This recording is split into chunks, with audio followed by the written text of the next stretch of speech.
The time is 11 a.m. in sunny California, and hello, everybody. Hello. Crap. I forgot to put a new emote for today. Crap. All right, you know what? Everything's okay. I can fix this. Hello, everybody. Welcome to the newly minted Out of Touch Thursdays. Hello. Welcome. Hello, everybody. Welcome back to Out of Touch Thursdays.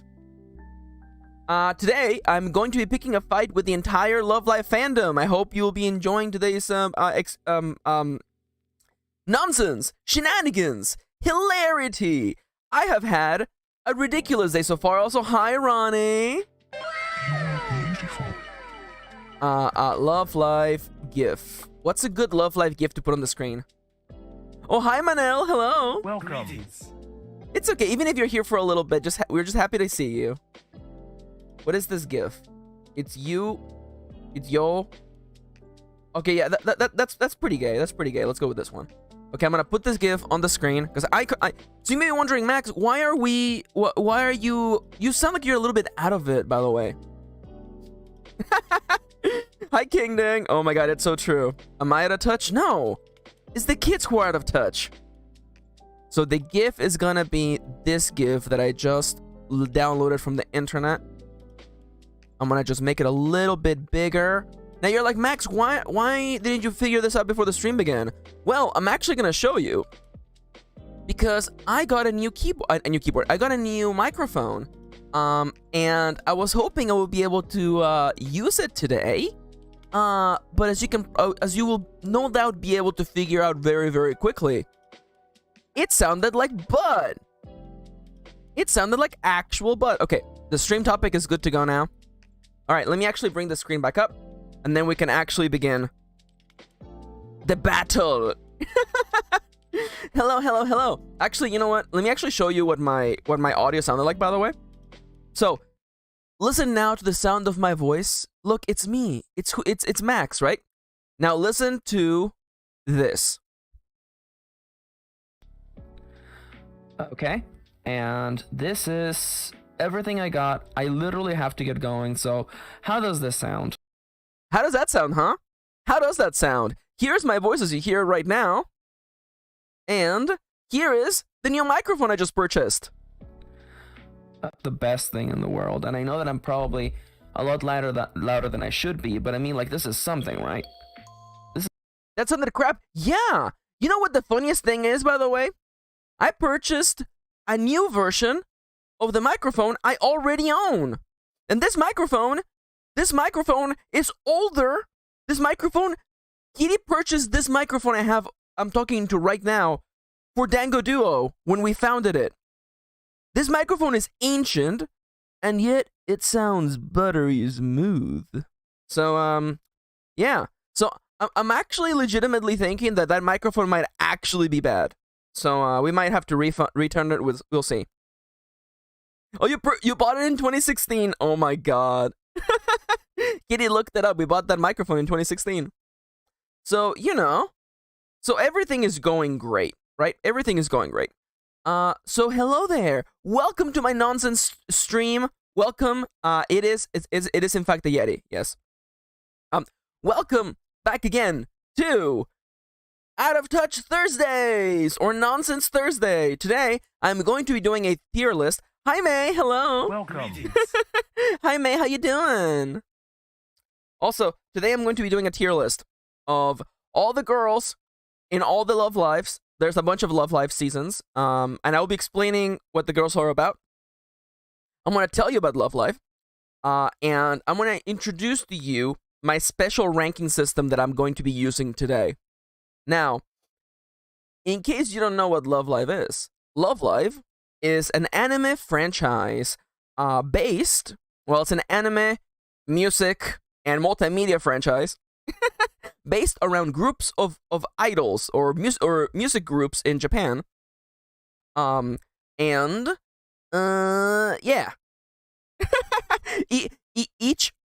Let's just call them generations for now, just to make things easier. There is so far 4 generations with a 5th on the way.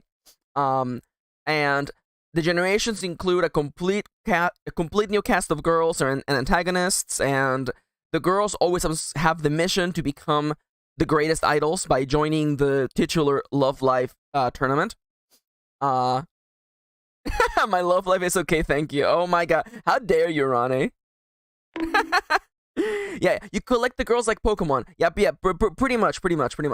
Now, the anime, and I want to make it very clear. You know what? Let me actually start writing the rules, by the way. Okay, so here's the... Oh, I forgot the music. Here we go. So, here's the rules, okay? The rules for this, okay? So, rule number 1, okay?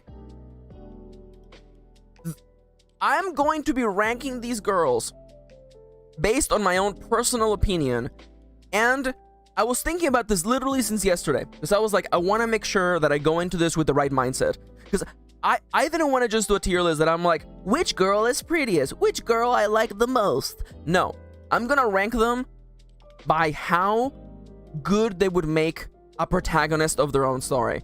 So, ranking girls based on how good a protag they would make. So in order to do that, by the way, yeah. Oh, hi Raquel, hello. Welcome. We're having a nonsense stream today, by the way. So I'm gonna be ranking the girls based on how good a protag they would make. Also, I am only considering the anime canon. So I don't care if in the mobile game there was a line between two girls and maybe like there's an implication that they had more character going on. No. I have watched every episode of every freaking one of these animes and the movies. So the Yohane anime looks actually really, really cute, by the way. Why are you orange? Are you orange, Alex? Are you orange? I'm not orange. Orange, you glad I didn't say banana? Anyways, so I am only considering your name is orange on the screen? I don't know. Wait, did YouTube do like an update thing? Because I set you... Yeah, I don't know. It doesn't look like that. It looks the same to me, not gonna lie. Anyways, so I am going to be ranking the girls based on how good a protag they would make. I am only considering the anime canon. And also, additionally, another rule for this, okay? I am not allowed to change their personality or backstory. So we have to consider the backstory as presented in the anime, as well as the character traits provided by the anime. We can't be like, oh, well, if this character had gotten more time in the anime, they would be a better character. No. Because if we play that game, this tier list doesn't matter. If we can make the girls whatever character we want them to be, this tier list doesn't matter. And we're going to take the characters as written. Also, hi, Danielle. Welcome. I'm already so mad. So, here are the rules for today's tier list. Also, I am going to be explaining... the reasoning behind my choices. And I've thought about this a lot. And I have decided to explain to you what makes a good character. Because another, alternatively, you want to think about this, okay? Would I write a book about them? If I had permission from the company, from Sunrise, the company that owns Love Life, the anime, if they were like, Max, do you want to write a book about Anaya? like, would I actually be willing to write a book about them? And the highest a character is, I feel the most complex and interesting they are. Speaking of complexity, are they not called Bandai Namco Filmworks? Wow. Anyways, so let me explain to you the 3 parameters of a good interesting character in general. Forget about anime, just a good interesting character, okay? So first we have PP. A character's PP is very important. Plot power is a character's ability to move the plot forward. A character with a big PP is able to get the story rolling from day one. A character with a small PP sits there just being like, well, I sure hope one day my story starts. Now, another thing that makes a character really interesting are inherent flaws. A character who gets themselves into trouble because of their own fascinations and desires and drives is inherently more interesting than a character who has no flaws and is just cute and perfect in every way. Oh, I'm so sorry, kitty. I'm so sorry. The day's only gonna get worse. I'm sorry. So, you know, this is a character's ability.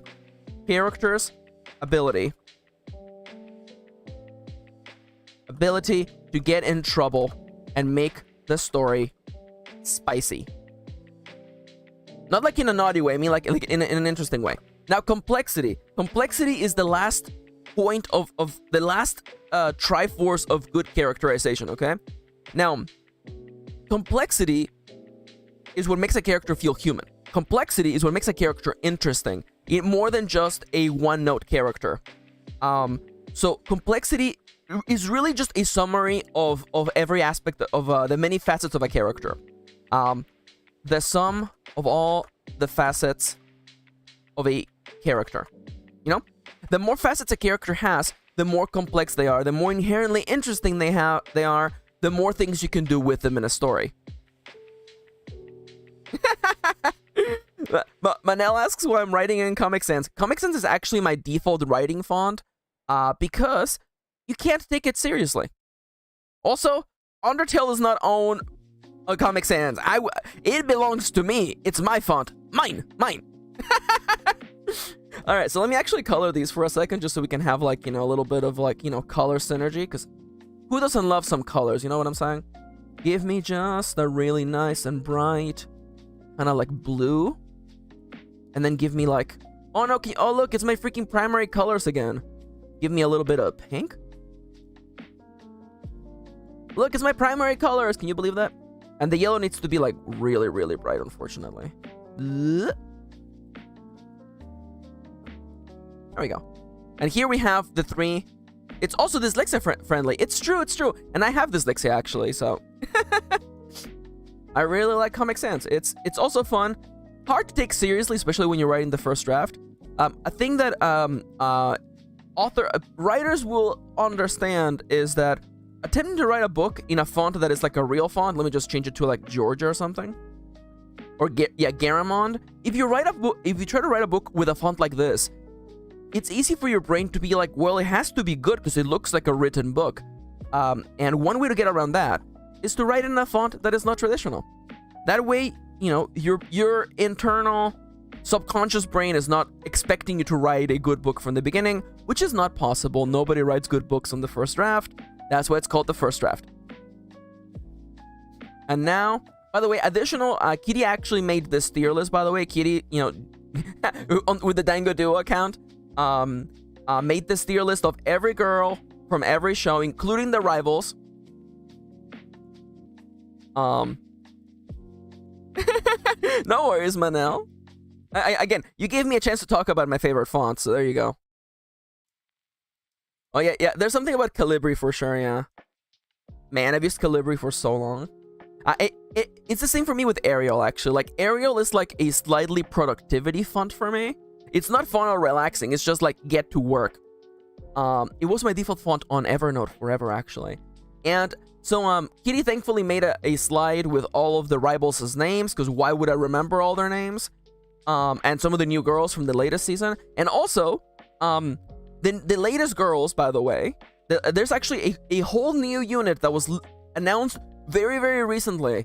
And it's a new unit of girls who are also VTubers. And these girls don't have an anime yet. And I know nothing about them, so Kitty actually wrote little blurbs about them. Look at that. Kitty wrote little blurbs. We'll read these and then we'll do like a hypothetical, how good would they be if they actually worked. Do I still use Evernote? No! I don't use Evernote. I moved all my Evernote files to Scrivener, and then one time Scrivener updated and it completely broke all of my notebooks. So I'm like, you know what? I'm just gonna use Google Docs. Google Docs has never betrayed me.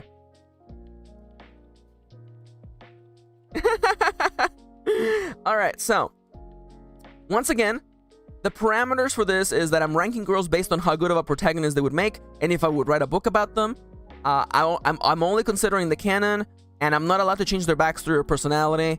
You know, all I want to say is that, yeah, if I could make any of these characters trans, they would be 100 times more interesting, but I'm not allowed to do that, because otherwise this tier list would have no meaning.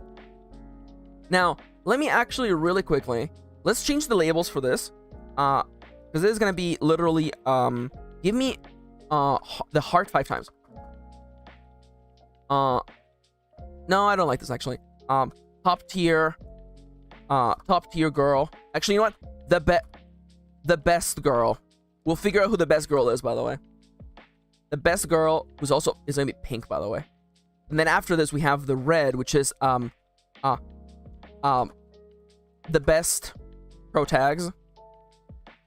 They're all trans, though. My uncle works at Love Live. Okay, now listen, Chips.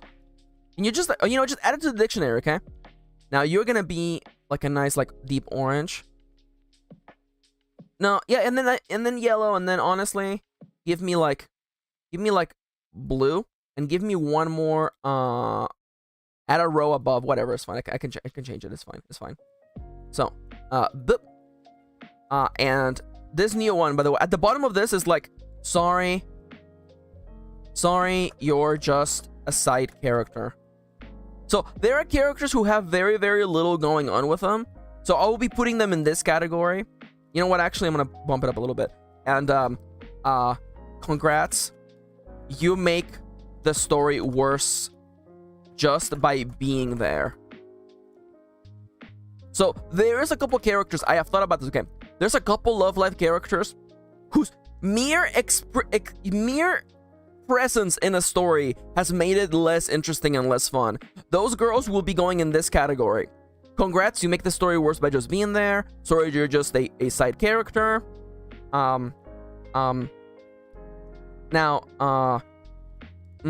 This category here is like, sorry, but you don't really have a lot going on. Sorry. Okay, thanks, bye.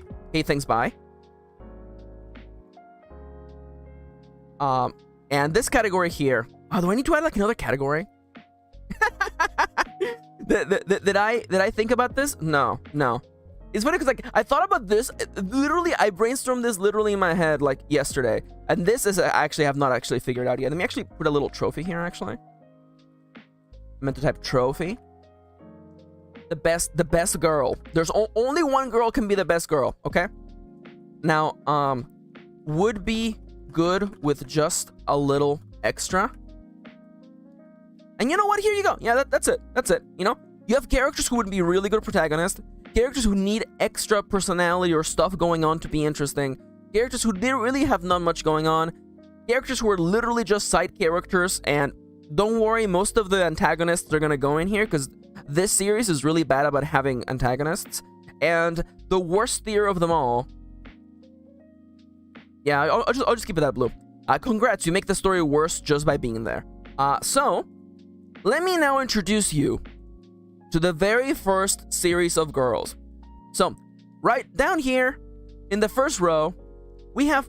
Yeah, this is actually exactly the first generation is right here. We have Muse, who was originally an idol group. They released, several songs, and eventually they ended up getting their own anime. This was revolutionary at the time. Unfortunately, being a pioneer also means making mistakes along the way. So one of the issues with this anime, and this is going to be a problem that's going to show up later on, okay? So you may be thinking, wow, this is a lot of characters. These last 3 are rivals. Let me just literally do you a favor right now. Here you go. You know what? Tsubasa, Irina, and what the hell is your name? And Anji. Okay. All these girls, by the way, all of them. Literally, only Tsubasa has like 2 lines in the entire anime. Like, the problem with this show, and again, I want to make it very clear, by the way, I really like Love Live. I have seen the actual lives. Oh crap. Okay, additional rule, by the way. Seiyus and music does not count. So, Ronnie, could you please explain why you hate Honoka? I'm not even like mad. I just want to know. So, seiyus are the voice actresses who voice these characters, and they're also the ones who perform the music and do the concerts and stuffs. This series is Love Live. Hello there, Lambkins. Hello. Welcome. I'm going to be making enemies today. Hello. So, what I was going to say is that this series doesn't have there isn't enough time in this show for them to have there isn't enough time in this show to have meaningful antagonists. The closest we have ever gotten to meaningful antagonists was actually Generation 2, Sunshine / Aqua. And again, in the first anime, they were experimenting with a lot of things, and here's the main problem that this series has, okay? There is 9 central characters, by the way. There is 9 central characters. And most seasons of anime are 12 episodes. So you would think, okay, so each girl should get at least 1 episode, right? So now here's the deal here, right? So, all of these shows have gone for at least 2 seasons. So 24 episodes because of 2 seasons. There is 9 girls. You could potentially assume that each girl is gonna eventually get 2.5 episodes, right? Of lore all for themselves. Wrong. Unfortunately, some characters end up taking more time than another, and you end up with situations where some characters get a lot of the story. I'm not mousing over anybody just yet. And some characters, because they have no time to actually develop who they are as a person, they end up just getting filled with memes. They become a one-note character with nothing else going on with them. We will talk about that in a second. So this is going to be a problem moving forward for the entirety of the seasons, right? So most characters don't get enough character development. So they end up filling them up with nonsensical memes and gags that really only detract, again, a character who is nothing but a gag is not protagonist material. I'm sorry. This is just the way things are gonna be. So, let's begin with the first 3. Honoka is the main character of the first anime. She is a girl who wants to be an idol. She is energetic. She is easily excited. She is driven to make things happen. And that's about it for Honoka. I will say right now, listen, I love the OGs. I understand what they did. When you compare the OGs, she has to save her school. Unfortunately, that plotline is not very interesting because they do that plotline literally 3 more times. Anyways, oh my god. Listen, we'll get there, okay? We'll get there, okay? So, all I'm saying is that these characters here, I understand their importance to the lore, but later characters get so much better. So all I'm gonna say, we have 53 girls to go through, and I have a lot of arguing to do. So, what Honoka really needs, to have, first off, actual, character complexity. Oh god, I forgot I'm not gonna have one idea what's happening today. Welcome, Kendra.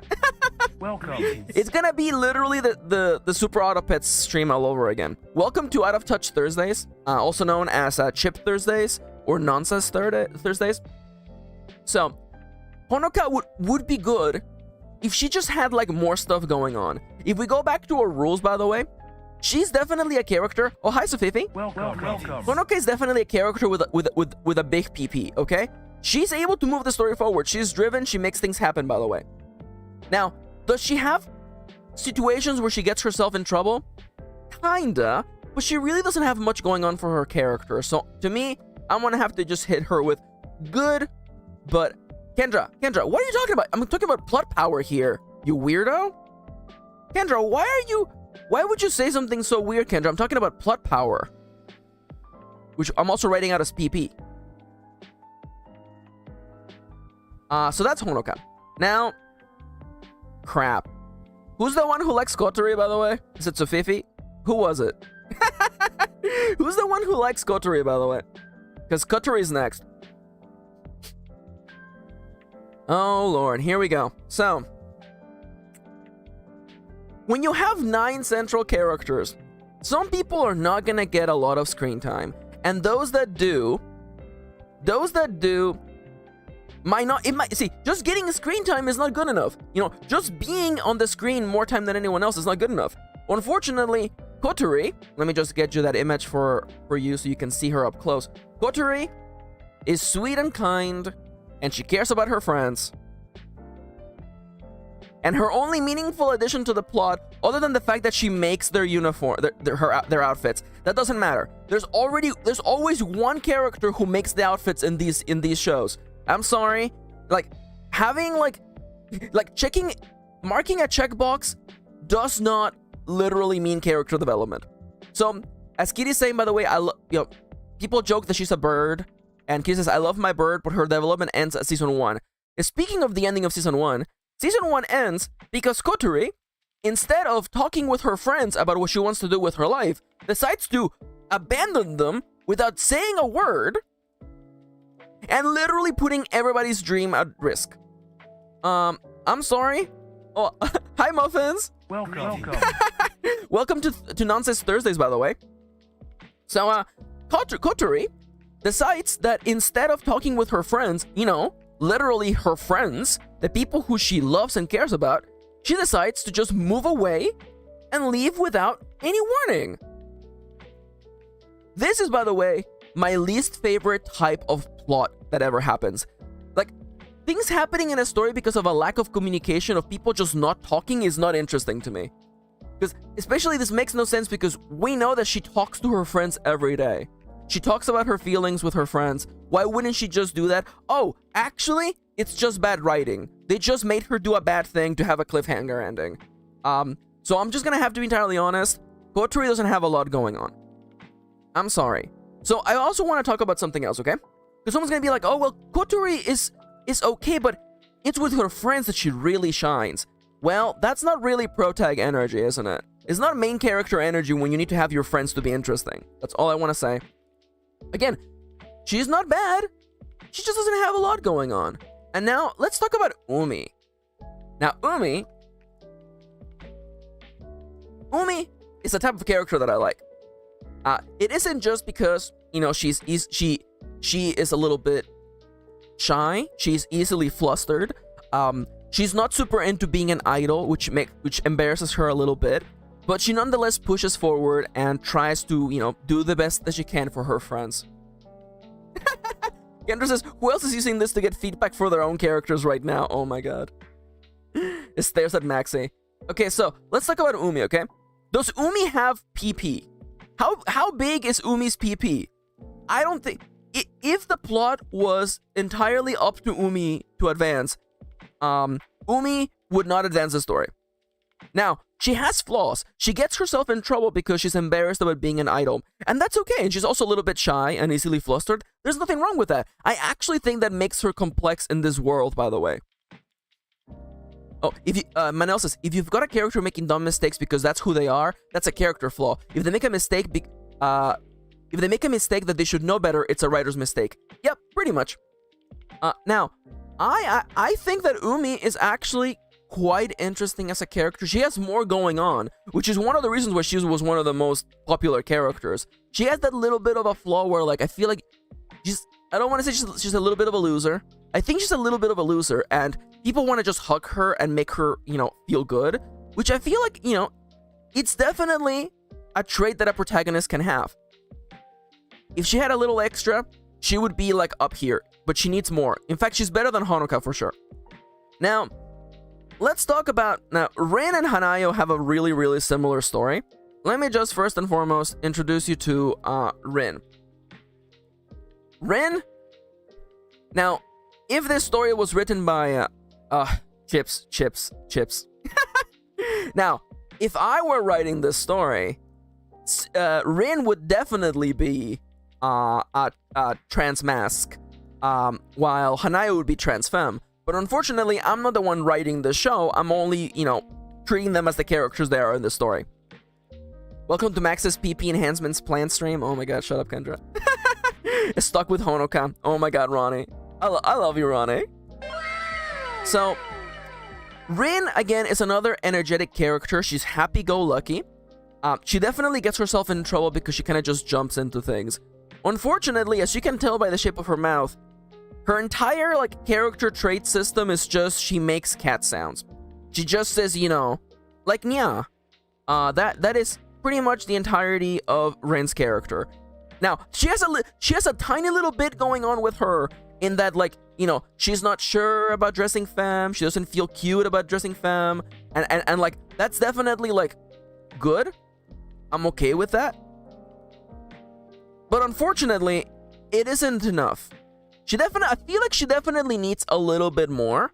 Again, like, you know, Chips is referencing Love Wing Bell, of course. Yeah. And again, like, Sofifi gets it, by the way. Like, the whole not talking thing is just cheap drama. Absolutely, I agree. Again, I'm actually gonna put Rin up here above Honoka for sure. Because I feel like, you know, again, Rin's inner struggle with not wanting to dress femininely, I feel is inherently interesting. Unfortunately, it just isn't enough. And now, this is the time. I know that the Hanayo Defense Brigade is about to come for me. So let's just get this over with, by the way. When did you know what? First Love Live anime. When did the first one come out? It came out in... Where the hell is this thing? Dude, I just want to know when the anime came out. 2013. 2013, by the way. You know, it's definitely transcoding, but unfortunately... So here's the dealio, by the way. You know, I'm gonna make some really... Oh, I'm so sorry, Kitty. Thank you. Sorry, the other way around with Rin is that she wants to dress femme, but everybody makes fun of her. Thank you. So, let's talk about coding, okay? So sometimes, some creators will kind of write a character so you can maybe read them as maybe being gay, or lesbian, or trans, or you know, or autistic, or something, right? And I wanna just kind of come out and say, okay? The year is 2013. Coding is not representation. A character who maybe you could squint your eyes and read them as being a thing, that isn't the thing. That isn't representation. That isn't virtue. That isn't, like, you know, doing a good job for everybody. You know what I'm saying? It's 2013. You can have a character who's autistic. You can have a character who's gay. You can have a character who's trans. You could just do it and not chicken out. Now, this is from 10 years ago. But I don't have it in good faith that the writers of this meant for this character to be trans. I like Manel. Bro, I haven't seen these shows, and I even can feel the transdar going on. Hi, Melty. Hello, Melty. Yeah, I'm sorry. So again, once again, the rules for this is that I'm ranking the girls based on how good of a protagonist they would make, or if I would write a book about them. And I'm only considering the anime canon, the seiyuu and the music does not count, and I'm not allowed to change their backstory or personality. So let me take a sip of water real quick. Again, we have a lot to talk about today. This is a very important stream.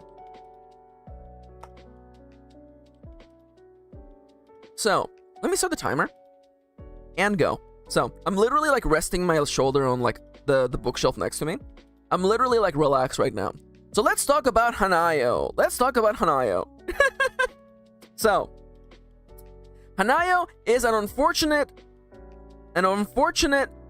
victim of this show not having enough time for some characters, by the way. She's perfect, no notes, Your Honor. Oh my god. Now, she's sweet, she loves idols, and that's about all the characters she has. And because there isn't enough time for her to actually have real character development in the anime, they just gave her a one-note gag that she just likes to eat rice. She just loves rice. She just loves food. And you're like, oh, well, it's nothing. No, this is her only thing. I know, because her Nendoroid, you know, the little, like, small, adorable little anime figure, Her official figure comes with a rice cooker that she can hold in her hands. That's it. That's it. This is all she has as a character. And I'm sorry. I'm sorry if I'm gonna ruin somebody's day today. But eating rice is not a personality. I'm sorry. Eating rice is not a personality. I'm sorry, Hanayu's just a side character. You're not sorry. Yeah, I'm not sorry. Hanayu is a side character. She isn't a protagonist, and that's okay. You know what? Will this new Love Live have subunits unlike Layla? The older Love Lives also had units. By the way, Lily White represent, by the way. Lily White, best freaking unit. And you're like, but Max, like some of the characters you're like are in there. Yeah, that's life. By the way, I don't count the music. The music is not part of this. Next time you talk about rice on stream, I'm calling it Hanayo behavior. Oh my god. Guilty Kiss is also very good. Eating one food can be personality. No, it's not. No, it's not, Kendra. No, it's not.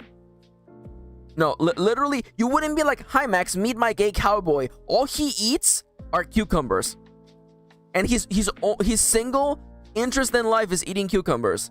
That's not a character. That is literally a gag character. That's a gag character from an episode of One Piece. And again, you know, I'm disrespecting the original antagonist. They really have nothing going on. Oh, don't talk to me about printemps. Get out of here with printemps. I have feelings about the subunits, but we're not gonna talk about this. So, for anyone who doesn't know, when you have nine girls in a music group, you can also just split them off into their own subunits, right? So, the first group is called Muse. But there's also subunits inside of that one, by the way. Sorry, it's Prontom. I'm sorry, it's pronounced Prontom. I'm sorry. Lily White is the best one. I'm sorry. And then the next best subunit is actually Guilty Kiss. You can kiss my you know what, because I'm right. Also, hi Charlie. Welcome. Sorry, I didn't mean for One Piece to catch strays. I'm sorry. So, let's talk about the rest of the last first year. Because the way that this works, by the way, Japanese school is only 3 years, so you have first year, second years, and third years. And the anime likes to have, since it's 9 girls, 3 of them are first years, 3 of them are second years, and 3 of them are third years. It's a nice little bit of symmetry there. Rin and Hanayo are 2 first years, and Umi, Kotori, and Honoka are second years. The last first year is Maki. And this is the point where I'm about to make some really big enemies today, okay? Maki, I really, really don't like Maki. So let me tell you what Maki is an uptight rich girl who is incredibly sheltered and also kind of infantilized, I'm not gonna lie. Yeah, okay, yeah. Chips, could you please let me get to my point? So, this girl who's like 14 years old, she still believes that Santa Claus is real. And that is her entire character arc for season 2. I don't like Maki. Also, the fact that she's like filthy rich never like gives me a good vibe. It's like, what? So like, what? Are your parents like freaking like oil barons? Because I'm sorry. That's not a good vibe. I'm sorry. She's just like, you know, like she's rich. Yeah, she's just like Big Boss MGS Metal Gear. Oh yeah, I know. Like she's just like, I'm sorry. And then like for season 2, they're like, what character development is she gonna have? Oh, her parents are doctors. Yeah, okay. Yeah, so what? They could be making their money in other ways. You know what I'm talking about? Anyways. Also like, is that even mentioned in the anime that her parents are doctors, or is that from freaking School Idol Festival? Wait, Santa's not real?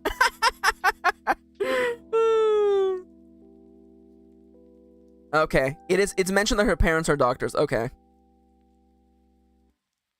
She does kind of dunk on Nico for being poor. This is also correct. So, again, this is a really soft, you make the story worse by being here.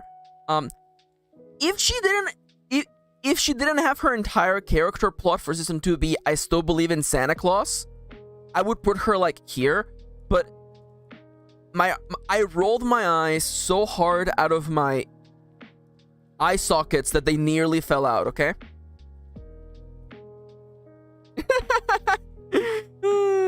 If she wasn't the rich bitch,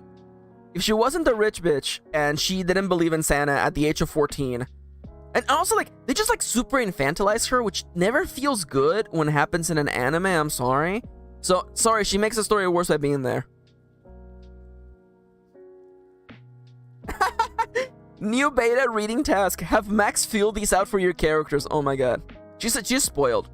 And now, let's talk about the single character in the first generation with the most character development and the only character who has, like, actual motivations. I'm sorry. Wanting to be an idol just because you want to be an idol is not a good reason.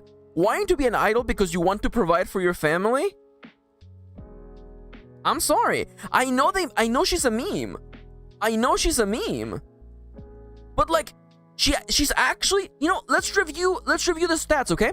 Plot power. She has so much plot power.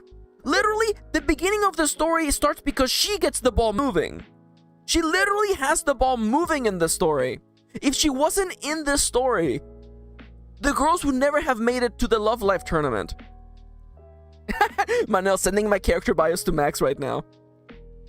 Her motivation is that she wants to provide for her family. Her family is broke as hell. And she has, like, 4 siblings. So she wants to provide for her family. Like Nico is an unfortunate character because people really liked her and she's really memey, but she actually has, like, motivations and goals and dreams, which, like, listen, I don't like it when a character is memes, but at the same time, she has flaws. She has ways in which she gets herself in trouble. No worries, Manel, thank you. Again, she has character flaws that get her in trouble. She has a lot of facets to her character.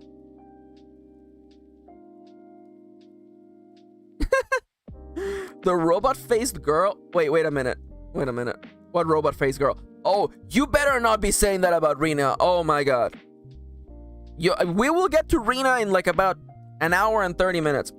So, I'm sorry. I know that people who are coming in, like 2 hours from now are gonna be like, wow, Nico is a good protagonist. What are you talking about? Like, again, Nico? Okay, thank you. For a hot second, I was like, it's hard to tell. That's why it's good to always have a little /JK at the end. You can't ever tell if someone's being sarcastic on the internet, unfortunately. Sarcasm is dead. No, again, she's complex. Throws aside a big rock. Okay, now listen. Again, like, now, once this gets more populated, she's definitely gonna drop. She's definitely gonna drop and be, like, at the bottom of best pro tags, but she gets things rolling, you know what I'm saying? And again, Chips, who may or may not be my sworn enemy, my sworn rival, even Chips agrees. She's the strongest out of the first season, I think. Yeah, see, that's actually really interesting, Manel, for sure. Yeah, for sure. Yeah. It again, like, okay, so look, you know what? Sidebar, okay? So, here's the dealio. I think because anime is marketed towards younger audiences, younger people may have a harder time. Okay, you know what? I'm gonna stop trying to say it. I'm just gonna say it, okay? When you're young, you want characters who are cool. Characters who embody the things you wish you had. And characters who remind you of the things you do have or the things you are missing make you feel bad. You don't like characters who remind you of your faults or remind you of the things that you're missing. So I can understand why teenagers look at Ochako from My Hero and go, I don't like her because I too am broke. But meanwhile, they love characters like Maki, who's like, wow, she's rich and she still believes in Santa, just like me. So, like, you know, And I know because when I was young, I liked characters who were nothing like me, characters who embodied the parts of myself that I wish were different. But now as I'm older, as I'm older and hopefully a little bit wiser, I have come to realize that the characters I love are characters who keep the story moving, who get themselves in trouble because of inherent flaws in themselves, and who have a lot of things going on with them. Hell yeah. I have a rim shot now. It's great. So like, now that I'm older, I recognize that, like, I don't want a character who, is cool and amazing with no flaws. I don't want a character who's cool and amazing with no flaws, because that's not interesting to me.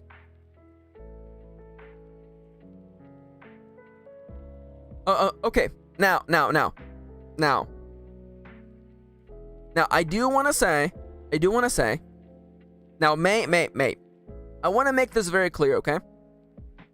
It's not inherently wrong for an older person to believe Santa is real. It's not inherently bad. I do feel that, again, you have 12 episodes of a show, and during those 12 episodes, that is the only thing that happens with Maki. It is the only thing she has going on for herself. So that makes it feel a little bit extra bad. Also, I think it's cute that your parents do that, by the way. I think that's cute. Yeah. See, like Melty gets it, by the way.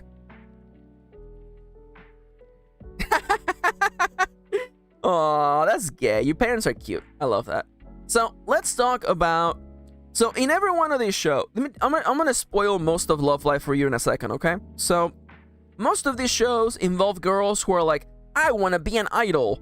And because the writers don't know how to have friction outside of just, like, someone comes up and tells you can't do the thing, there's always one character who steps on and goes, actually, no, you can't do the thing. And it is often the student council president who doesn't want the school to have idols for some stupid internal reason.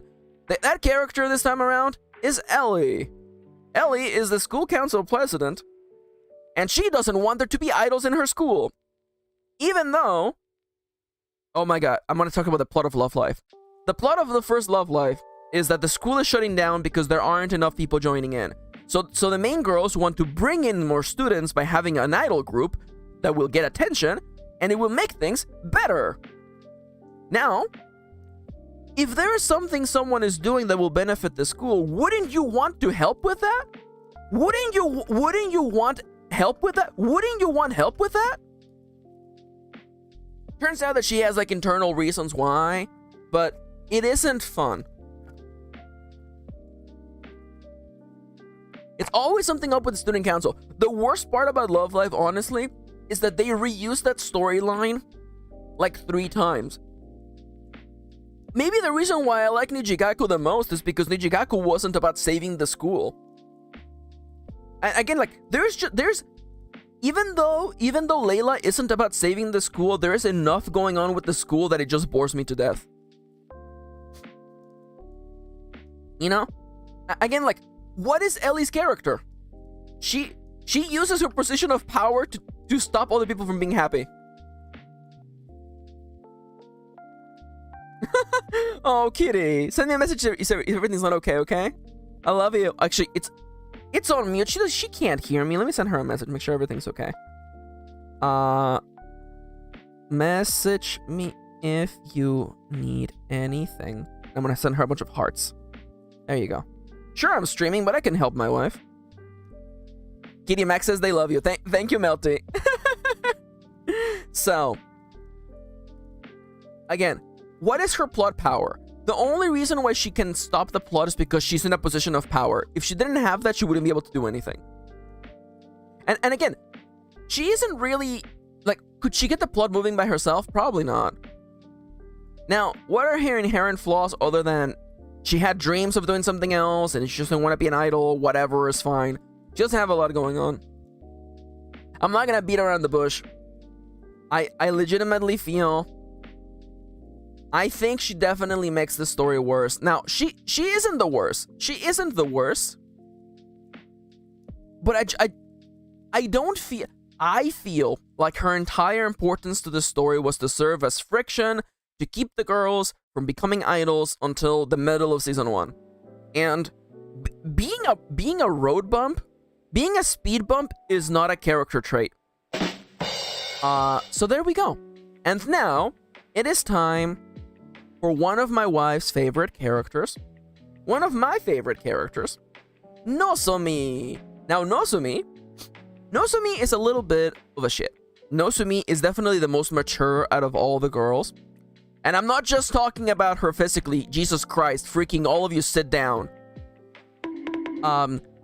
She actually behaves like, you know, like a 17-year-old would, I feel. A level-headed 17-year-old. The one issue that I have with her is that she kind of just lets things happen in the background. She's just kind of like looming in the background for a lot of the show, just being like, just watching, being generally mysterious. And I don't feel like there actually is that much going on with Nozomi. So I'm just gonna be entirely honest. She's cool, she's interesting, I like her. But would she make a good protagonist? I actually don't think so, because I don't think she has a lot going on. I'm sorry. She kind of pulls strings in the background, but that's also what a bad writer does when they don't know what to do with someone. I love her so much, says Chips, but I think she's best as a supporting cast, yeah. Yeah. So here's another thing. Another character trait about Nozomi that I really don't like is that she... Hell yeah. Bolita! So another thing that I don't like about Nozomi is that they gave her this trait where she just uses, like... Definitely giving my characters a side-eye with all this commentary. Oh my god, Caleb. Well, I hope it's useful. Oh, I mean, yeah, most of them are like, the first years are 14. Wait, I don't know what, no, maybe they're 15, 16, 17. Maybe, don't ask me. I don't know. I don't know numbers. I don't do math. If I knew how to do math, I wouldn't be a writer. Sorry, let me say that again. If I knew how to do math, I wouldn't be a writer. Hell yeah. Now, there's a lot more context needed, and I definitely feel like again, I feel like your characters are definitely gonna get more screen time and thus more character development than 9 random girls in 24 episodes of an anime. Now, another character trait that Nozomi has is that she uses tarot cards, and I like tarot, but people who think tarot is like very, very serious and like carry them around in public is kind of like obnoxious, I'm not gonna lie. You know? And also, like, clearly the people who made the anime don't really understand tarot or what it does or what it means. So, like, there were a lot of, like, really simple, like, she draws a card from the deck, and the card is an image that would make sense to what's happening at the moment. And I'm like, that is lame. Get out of here. I can't shuffle my deck in public because it would be too loud. Oh my god, Chips. Very much so. This is the kind of examination people wait when it comes to why this character doesn't work. Hell yeah. See, maybe this can be an interesting stream after all. So, that's Nozomi. This is the entirety of Love Live Generation 1, also known as Muse. And now it is time for us to move to Generation 2, Layla.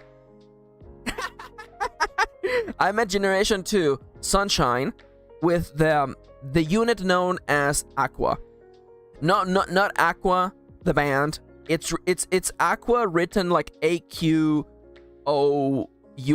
It's dumb. It's a very Japanese thing. Don't think about it, okay? Who said it wasn't interesting already? Hi, Timber.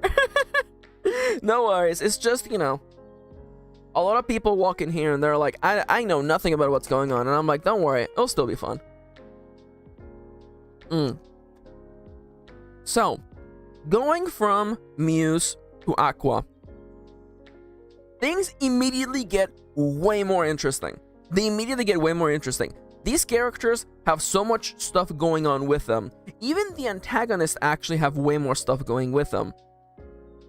Manel says, speaking of decks being too loud, it's giving me PSD flashbacks to when I used to bring my Yu-Gi-Oh deck to school, but it was kept in a metal tin, so it made a ton of noise. Oh my god, I love that. Same though.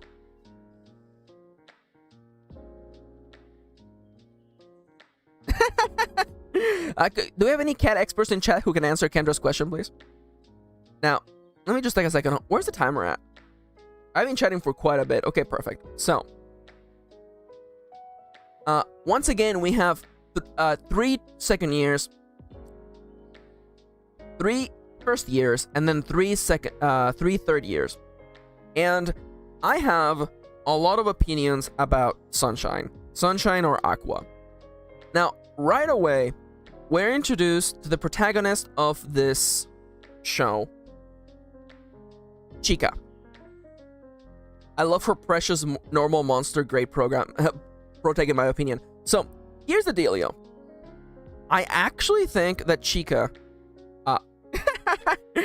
Chica is so much more interesting than Honoka. And the thing for me is that Honoka was pretty much a one-note character. She wanted to achieve one goal for one thing, and that was pretty much it. I always got the feeling that if Honoka achieved her goal, she would just go back to being a normal person, right? Chica, I feel, and I know this is gonna be a really, really weird thing to say, okay? Yeah, excuse me, Chips, this Mikan has layers, by the way. Can I get the orange emote in chat, please? Can I get a wall of oranges, please? So, the thing with Chica is that her motivation is that she lives in a small-ass Japanese town, and her school is gonna get shut down because there aren't enough students going in. And you're like, Max, what's going on? That's literally what happened in the first season. Yeah, that's why Kendra, you had one job, Kendra. I like Timber just hitting me with the orange circle, by the way.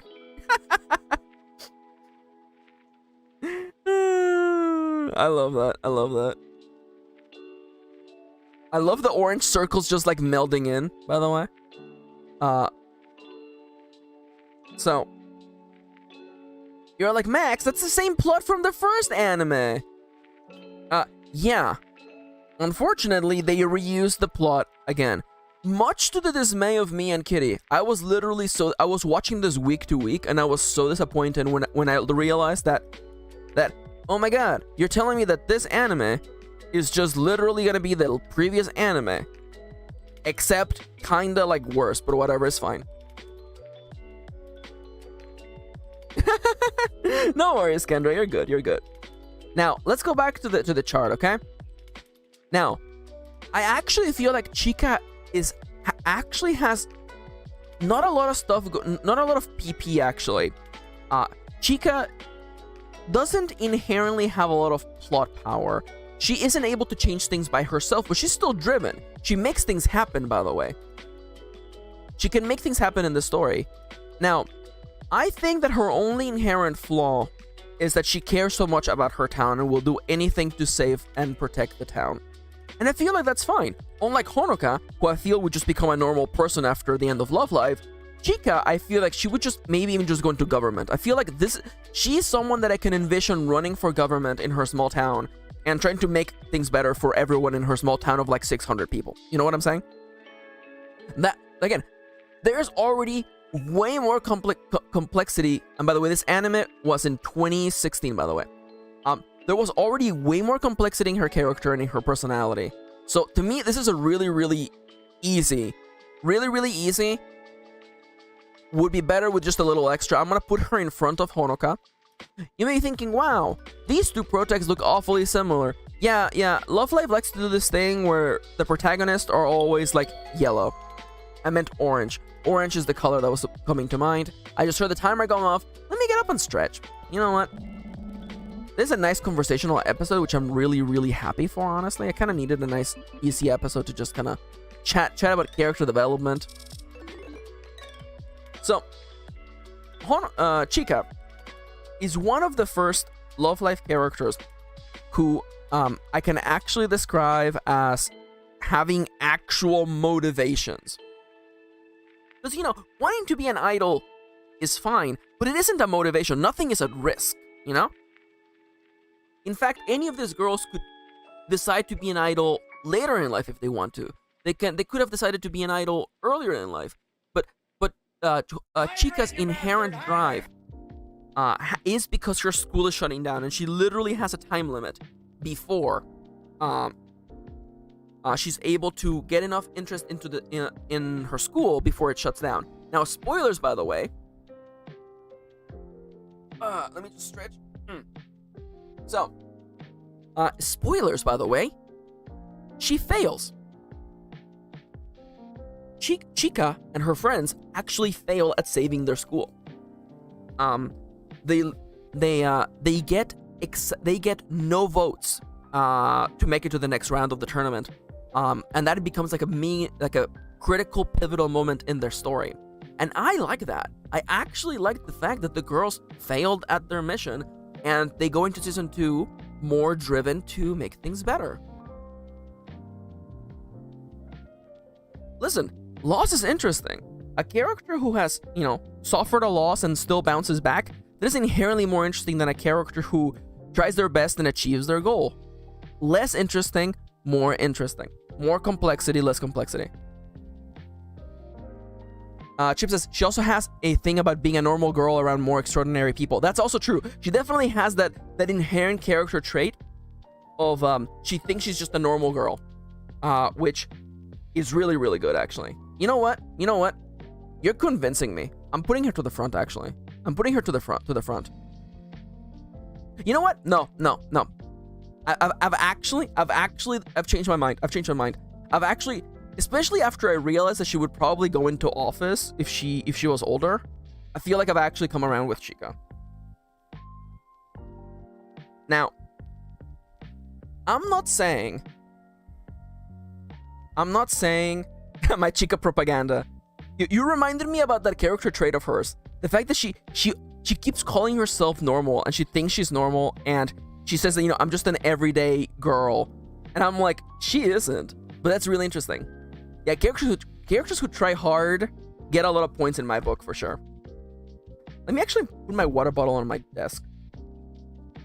So, the normal monster, yes.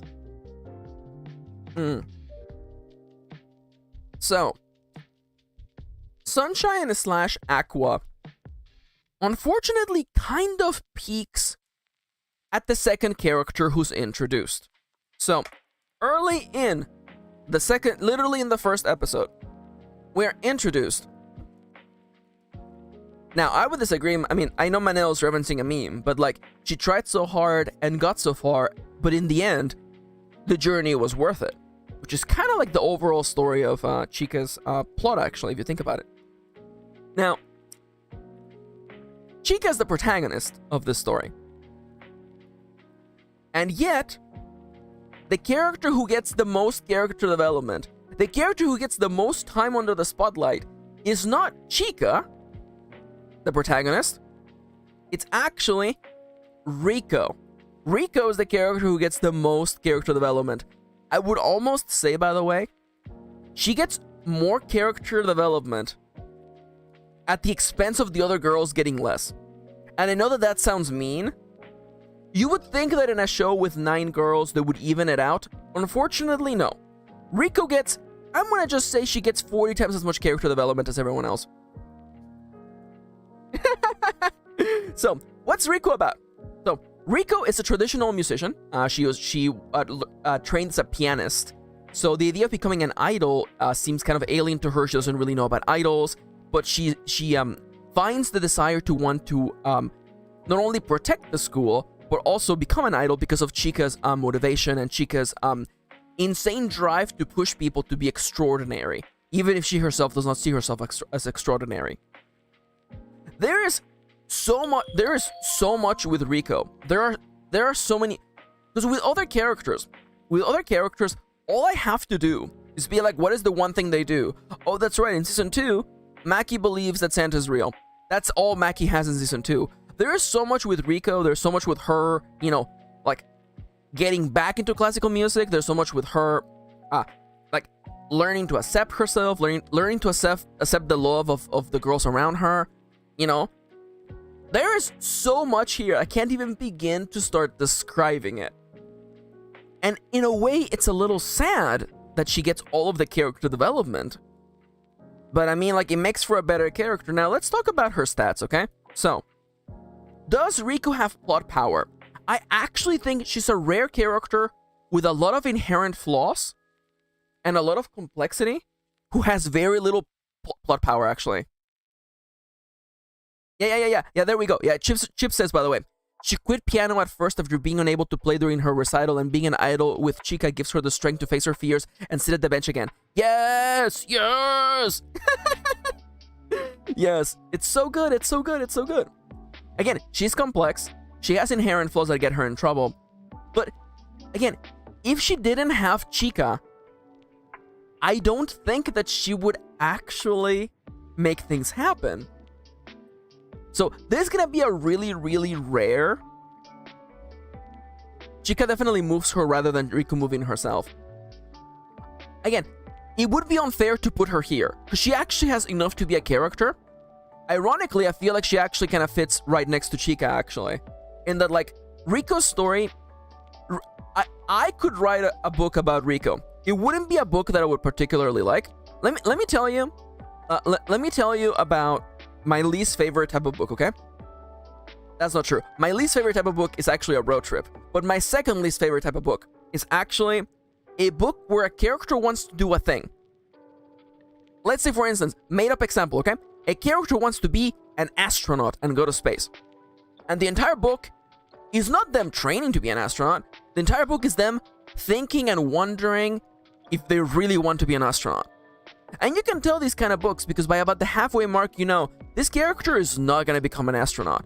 We're not going to see them be an astronaut. We're not going to go to space. The whole book is going to be them going back and forth, you know, asking people, taking a leap of faith, and then like stumbling, and then being unhappy, and then being like, maybe I wasn't cut out to be an astronaut. And then at the last minute, they decide to still give it a shot anyway. That's the way these books go every single time. I hate stories like that. Not only because they're very formulaic, but also because the story goes, hey, what if this cool thing happened? And then the rest of the book is that thing not actually happening. The whole book is a character on a treadmill chasing after a thing that you're never actually going to see in the book. So my one fear with Riko is that in a story with her as the protag, I'm concerned that maybe she would end up doing that. So she would need either A, to grow as a person, or B, have a character pushing her to change. Nonetheless, I feel like she's powerful enough to be a protagonist. Sorry for the super big rant there. It's just, I knew this rant was coming today. I could tell. Because, like, my least favorite type of story is a story where the protagonist is constantly in friction with their goals. I've mentioned this before, but I'm going to say it again. There's another idol anime, 22/7, where 22/7, where a group of girls have been chosen by basically a talking wall to become idols, right? And one of the girls, the main character, doesn't want to become an idol. Sure, a talking magical wall is offering you the money that you need to feed your family, and you get to become a cute idol, but she doesn't want to do it, even though it's literally the best possible option. And meanwhile, around her is a bunch of girls who want to be idols, who actually like the idea of making money from being an idol. And again, the wall is not secretly evil, by the way. The wall is just a plot device. Wait a minute. Okay, for a hot second, I thought my stream died. I got terrified for 1 second, by the way. Anyways, I'm definitely still here, for sure. So, that anime, I really didn't enjoy because you have all these characters who want to do the thing, and the center character is a person who literally doesn't want to be in the room. So there's this constant friction where everybody else wants to be idols and practice and learn how to sing and write songs. And then you have protagonist who doesn't care, doesn't want to be here, is not giving her 100%. And I'm like, why are you the protag? Why are you the protagonist of this story? And maybe it makes sense in episode 12, but I gave up in episode 3 because I was just not interested. You know what I'm saying? It happens sometimes. Also, hi Kitty, welcome back. Welcome. Love you. Also, yes, Riko's doing really good. Riko did really, really good. Now, let's talk about a different kind of character. So, Yo is incredibly sweet, incredibly kind. She's happy-go-lucky. She helps her friends. She basically has no negative traits. And in here we have one of my least favorite things that happen in anime. I'm sorry. Yeah, I kinda forgot to include you, by the way. Yeah, I wanted to say that, by the way. Yeah, okay, so we're gonna get there, by the way. We're gonna get there, Chips. So, Yo, unfortunately, please forgive me for saying her name wrong. Yo has no plot power. She only serves to grease the wheels of the Chica engine. That's literally all Yo does. Does she have any flaws? No, as a matter of fact. As a matter of fact, she's actually the perfect girlfriend. That is why she was the #1 voted girl in Japan. Because she's literally just a perfect girlfriend with no flaws. She loves you, she cares about you, she's incredibly sweet and caring and energetic, and she literally is not a real person. The closest they got to giving her a character flaw was revealing that she wore glasses. Wearing glasses is not a character flaw.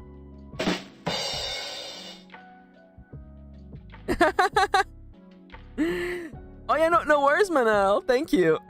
Thank you for coming. No worries if you have to leave. Hey, just glad that we get to see you. Yo is unfortunately one of those characters who really feels like, this is a fictional made-up character who's here to make boys go, oh my god, if only she was my girlfriend in real life. She really has not a lot going on.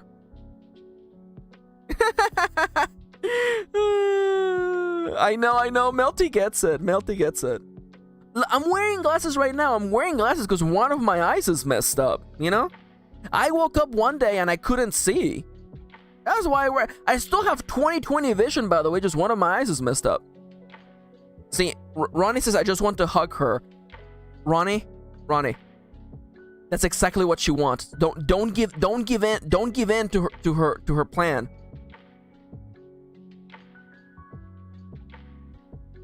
But yeah, that's Yo for you. She doesn't have a lot going on.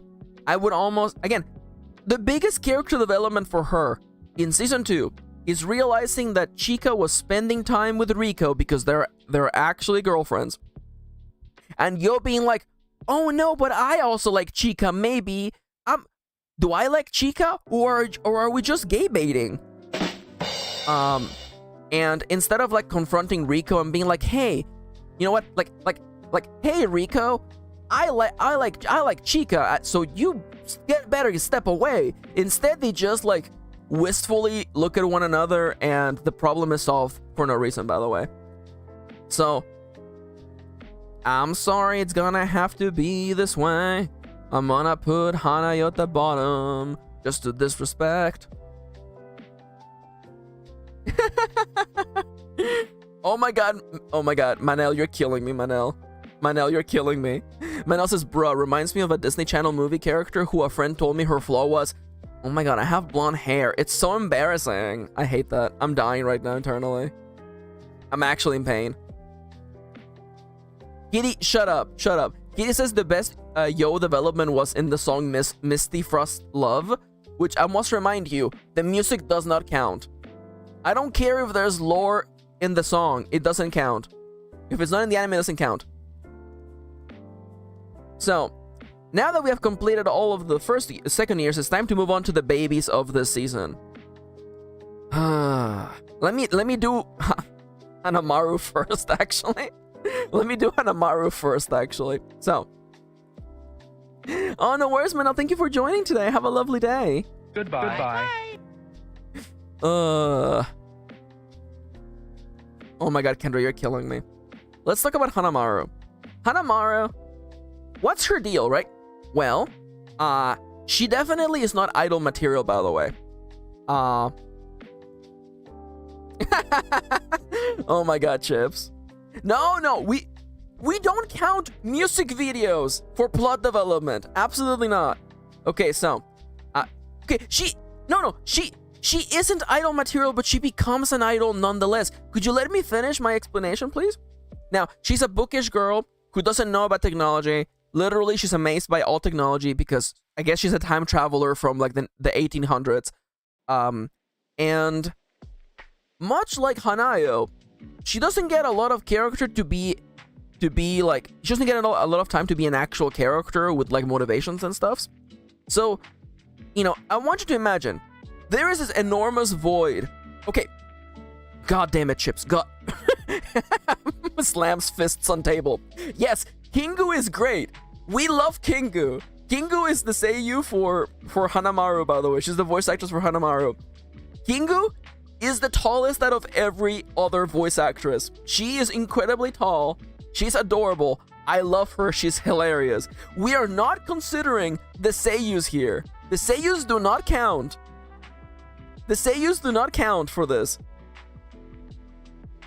Yeah. Liu is now the tallest. Liu is the seiyuu for Cuckoo, but whatever. We'll get there when we get to Layla.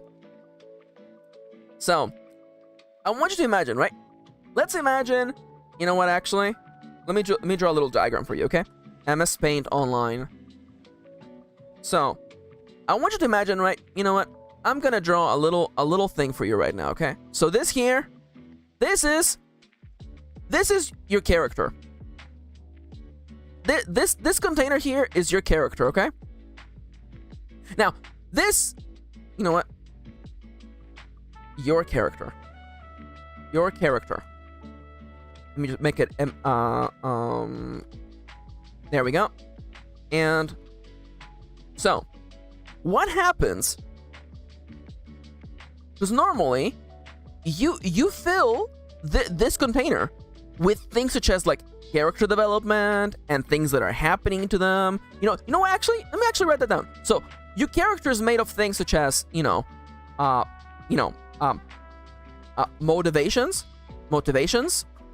drives, flaws, backstory, dreams, and hopes, fears. Look at all these things. Hi, DB. Welcome. Hello, welcome. So, imagine, right? These are the things that your character should be made of, right? Your character should be made... Well, oh my god. Your character should be made of all these things, right? But what happens if you don't have any of those things, right? What happens if you don't have any of those things? What happens if... Let me just grab a big line, a big thick line. You know what? Actually, I'm sorry, Hanamaru. We don't have time to give you motivations, actually. And we don't have time to give you motivations. And we also don't have time to give you drives.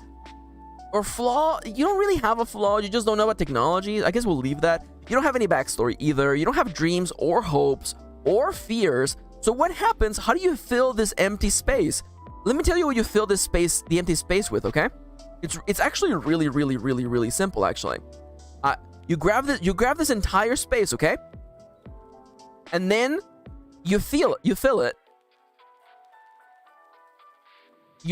entirely with... Oh my god. You fill it with memes. You just grab that, you just fill that space with memes, okay? And this is your entire character now.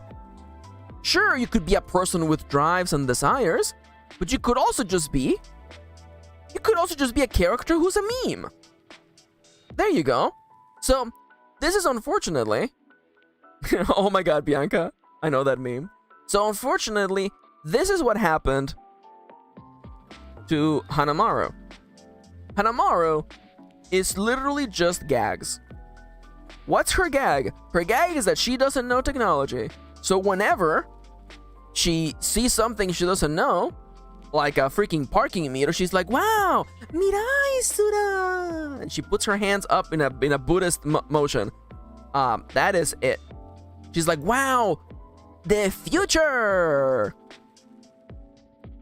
Having a catchphrase is not a personality. And bread. She loves eating bread. How could I forget about... She loves eating bread. Oh my god, she loves eating bread so much. I'm sorry, you don't... She has more going on than...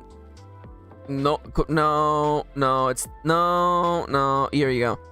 She really doesn't have a lot going on.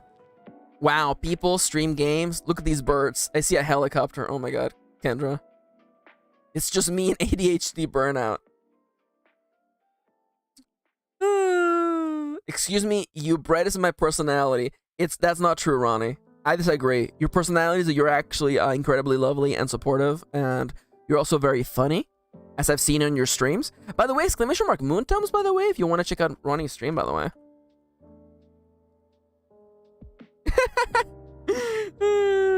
Kendra says, I read a book where someone had bread personality. How dare you? Exclamation mark bread. Oh my god, Kendra. So, as you can imagine, Hanamaru is unfortunately... She doesn't have a lot going on. Oh, no worries, Melty. See you in a little bit. Alright, Dale has been waiting for this with bated breath. So let's talk about Yohane. If you call her Yoshiko, I will fucking stab you. I will stab you if you call her Yoshiko. So, we were talking earlier about sometimes a character feels coded in a way, right? Yohane is so neurodivergent coded that it's not even like funny. It isn't even funny how like neurodivergent she is. So, what is Yohane about, by the way? Yohane is a little freaking weirdo. She's a little weirdo. She has this persona that she like inhabits. She calls herself a fallen angel. She is an absolute little freaking goth weirdo.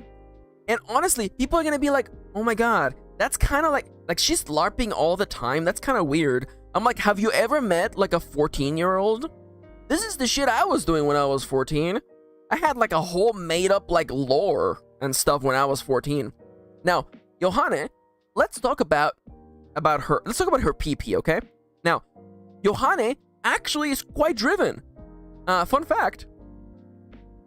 Oh, no worries, Divi. Thank you for dropping by and saying hi. Love you, Divi. Have a lovely day and get lots of rest, okay? Bye. Goodbye. Bye. What? Kendra, I would like to request, I would like to request why you bunked me, by the way. I want to know what you bunked me. Now, her PP. See, people forget, she actually streamed, by the way. She actually streamed. She was actually like a streamer in the story. She had a live stream where she like talked about like doing dark rituals and stuff, and it's all like made up. Again, she actually gives me the same vibe as like freaking like April Ludgate from like Parks and Rec, you know? Like she's just like constantly just BMing, and like clearly right now, fuck. Oh my god. I mean, like, listen. I'm old enough where I can just say that. I can admit that. I can admit that I was a freaking... Oh my god, what is the name? Kitty. Kitty, what's the name of the thing that the main character from Steins Gate has? What is it called? Freaking, what is the name of that thing? That character trope? Chunibyu, thank you! Chunibyu, thank you. She's a freaking Chunibyu. Which is like, yeah, thank you, Ronnie, thank you. Yeah, she's just like, she's definitely like, you know, she has this like persona that she brings up. Now, as a 14-year-old, I am certain that she's like, yes, I am definitely a fallen angel for sure. But I bet that when she turns 18, she's gonna still have the personality, but inside she's gonna be like, oh yeah, this is all freaking nonsense. But it's hilarious. I can envision her walking into the Starbucks and just like ordering her drink in full character. She is funny. She's incredibly driven. Now, is she well-rounded? Does she have things going on? You know? She's definitely a vibe. I agree with Timberwolfie. She has stuff going on. In fact, by the way, she's in fact so driven that everyone around her goes out of her way. Oh, hi, Muffins. Welcome back. Did you leave? Welcome. Like, the entire shtick around her, by the way, is that she's always in kayfabe. That's a wrestling joke, by the way, for anyone out there. She's constantly in kayfabe, and everyone around her breaks kayfabe. Constantly. To the point that it's infuriating for her. Now, I'm going to say that it's not inherently fun when a character is, like, cool and interesting, and then everyone else is just wrecking their bed nonstop. Literally everyone, the other 8 girls are constantly sandbagging her, which definitely feels like it's not the best place for her to shine, but I think she's definitely interesting. Yo, what quote is this, Dale? I need to know. What quote is this? What are you hitting me with? If you call her Yoshiko, I will stab you. Yes, yes, it's true. Okay, so her real name is Yoshiko, but she goes by Yohane. And her friends respect it, but a bunch of the characters don't respect it, which is really bad. It gives me, like, weird, like, vibes when she's like, hey, call me this, and then, like, everyone is like, no, I'm gonna call you by your legal name. It has, like, I don't want to say it's, like, weird transphobic vibes, by the way. Oh no, muffins. Try refreshing the browser, by the way. That might do the trick. Like, it always gives me, like, weird transphobic vibes. Like, if Yohane was like, by the way, my pronouns are they, she, and half the cast didn't respect her pronouns, it would just feel, like, really, really bad. So what if she wants to be called Yoshiko? Why is that like, Yohane, why is that a big deal? You know, why is that bad? Anyways, I legitimately think, you know, putting her here would be a disservice because she actually has enough to be a protagonist. Yohane has enough to be a protagonist. Easy peasy lemon squeezy. And now, it's time for me to talk about the character that I'm not looking forward to talking about. So, let's talk about Ruby. Ruby is the youngest out of all the characters. She, as you can tell from her general demeanor, by the way, she's literally a baby. Also, by the way, Kitty's, by the way, correct. So they're doing a new anime for the girls from Sunshine or Aqua, where they're actually they're in a fantasy world, and Yohane is the protagonist because she's literally perfect for that setting. So there you go. So, are you about to bash the baby? So, what is Ruby's character? Other than the fact, let me just remind you, by the way, what is Ruby's character? Let me just quickly inform you what her character is, okay? You can easily learn what her character is in the following way, okay?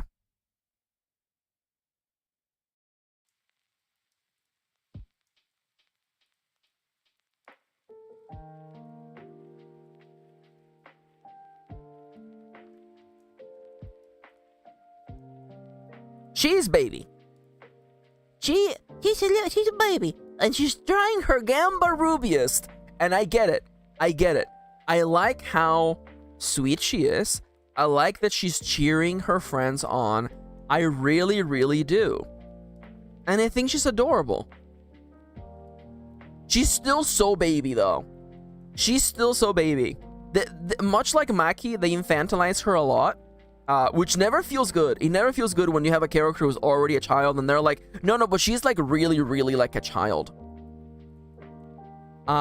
She has, of course, stuff going on with her sister.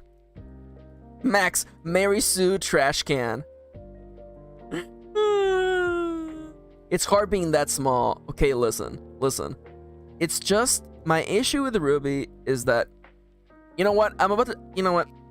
I'm taking off my glasses, okay? We're about to get real. The following segment of the stream is going to be not safe for work, okay? So, if you're underage, turn the stream off for the next 2 minutes, okay? So, I try my hardest. I'm trying my hardest to rate Ruby based on these parameters, but there's one part about Ruby that is really hard for me to combat with, and the fact is, my issue with Ruby is actually the fandom, and the fact that every non-gay person I know who likes Ruby is a super gross dude. So let me tell you about the real life. If you've never been in a Blockbuster, please leave for 5 minutes. Let me tell you about the worst experience I had with a Ruby fan, okay? So, he and I, because we live in the United States, where we can't watch the concerts live, we go to delayed viewings delaying the viewing. We go to the delayed viewings where it's a movie theater where they play the concert and people get really excited. So they actually, you pull out the King Blades and you're actually like dancing and stuff, right? And we like to go to the delayed viewings because they're really, really, really fun and really, really energetic. Unfortunately, going to the delayed viewings means interacting with anime fans, particularly male anime fans. Now, thankfully, Love Live has been pretty inclusive. Generally, when we go, there's a lot of couples. There's a lot of gay people there, which is great for us. But there's one time, Kitty and I, we went to San Francisco to watch a delayed viewing, and we were taking the train back. And as we go to sit down and take a seat, and the seats are facing one another, by the way. So there's 2 seats next to the window, and then there's 2 seats facing one another. So if you're sitting there, you're going to be facing the person across from you in the seat. So we sit down, and across the way, yes, Timber Wolfie remembers that did Dango do a video about this. So a guy who I realized we saw at the viewing recognizes us, sits in front of us, and he has with him a giant plush of Ruby. And unfortunately, this man realizes that there's 2 people there who know his weird obsession, so he decides to start talking to us. And he talks about how much he loves Ruby. And let me tell you, it's immediately creepy. And this guy can tell. This guy is aware that the tone of this conversation is Kitty and I attempting to disengage as fast as possible. So this guy goes in for the save, okay? This guy, let me pause the timer. This guy decides to pull in a great, incredible save. He decides to pull out his phone and show us some of his favorite Love Live memes. The very first image he shows us is an image that is the middle of the Venn diagram between a Love Live reference and Nazi imagery. That's the first one. And as he's scrolling through these images of actual literal fascist imagery, I realize I have this so you may be wondering how I got here kind of situation, and I'm staring into space. I'm literally looking like this, staring into space thinking, wow, so this really is happening, isn't it? Wow. And then I realized at that moment that I wanted this train to crash, and only for him to die in it. Yeah. So that was my one experience with a Ruby fan.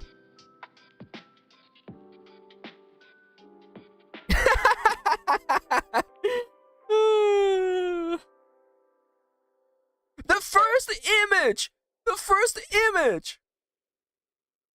Yeah. Alexander thought it was gonna be something else. No, it was worse. Can you imagine if it had been, the other stuff? Can you imagine if it had been the other stuff?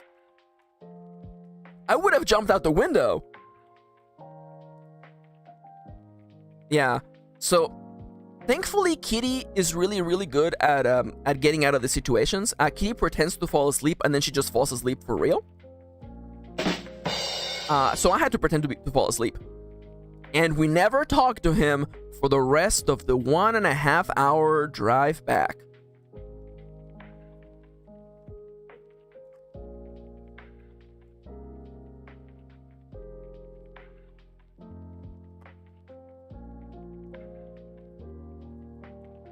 That's actually that's Kitty's that's Kitty's wirebug move, by the way. if you hold set L and A, Kitty just falls asleep on the spot.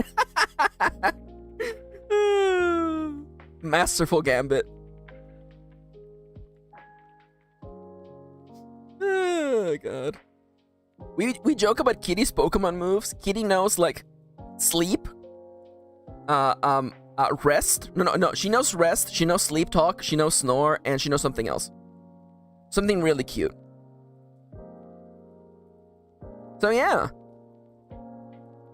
Welcome to literally My only experience, my worst experience with the Ruby fan. Not the only one, I must add, by the way.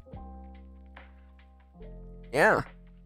So, you know, just nice, you know, again, here you have an anime about girls who want to form a music band to save their school. And I don't know how it ended up attracting that kind of audience, but anyways. Oh yeah, I'm gonna make this very clear right now. The following is a joke, but I'm holding a knife, okay? If anybody ever posts like fascist imagery on the Discord, you're gonna get banned. I want to make that very clear, by the way. Also, hi Danielle. Yeah, just things that happen when you're out in public.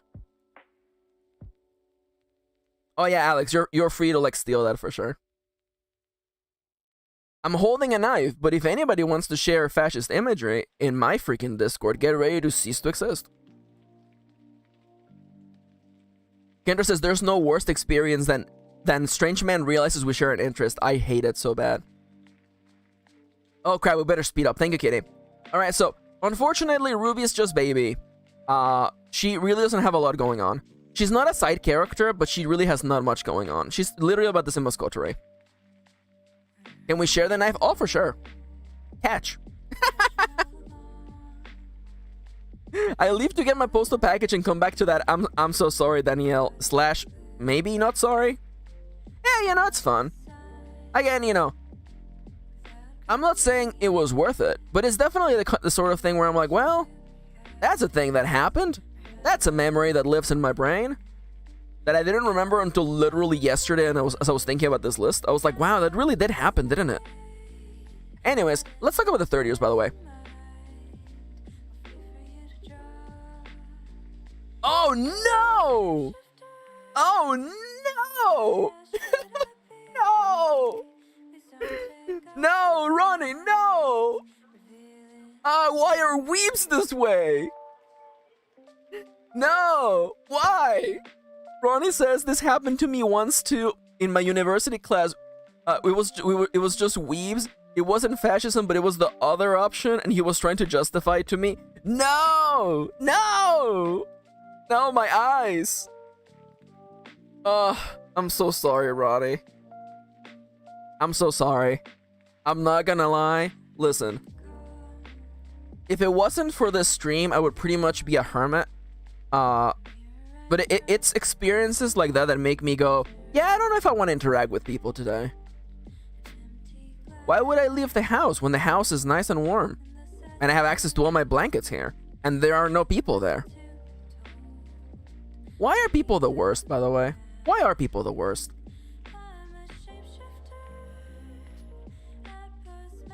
By the way, Ronnie, I want to just say thank you for sharing that story. That stuff really, really sucks, but I like finding a sense of solidarity in each other's experiences. Thank you for sharing, by the way. Aww. And I do want to make it... May makes a really good point, by the way. May says, for the sake of balance, because there are some really amazing people out there. And you're right. That's why I really, really like this stream, by the way. and I do go out. Kitty forces me to go out. So, you know, we go out.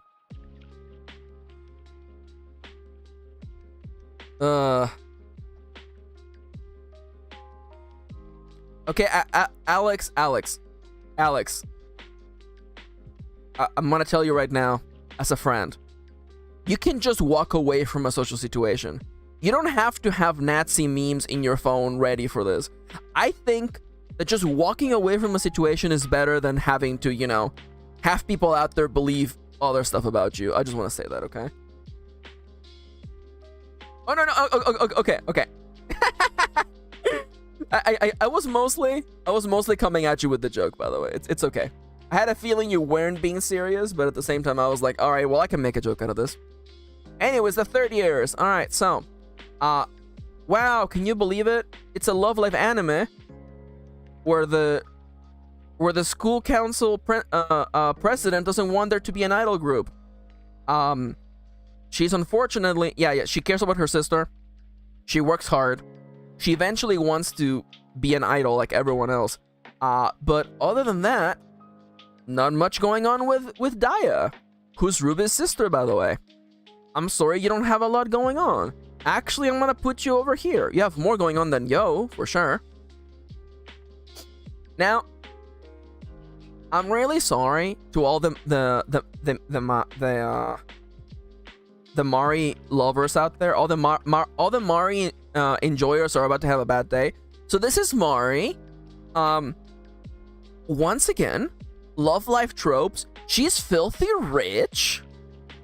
She literally owns a helicopter.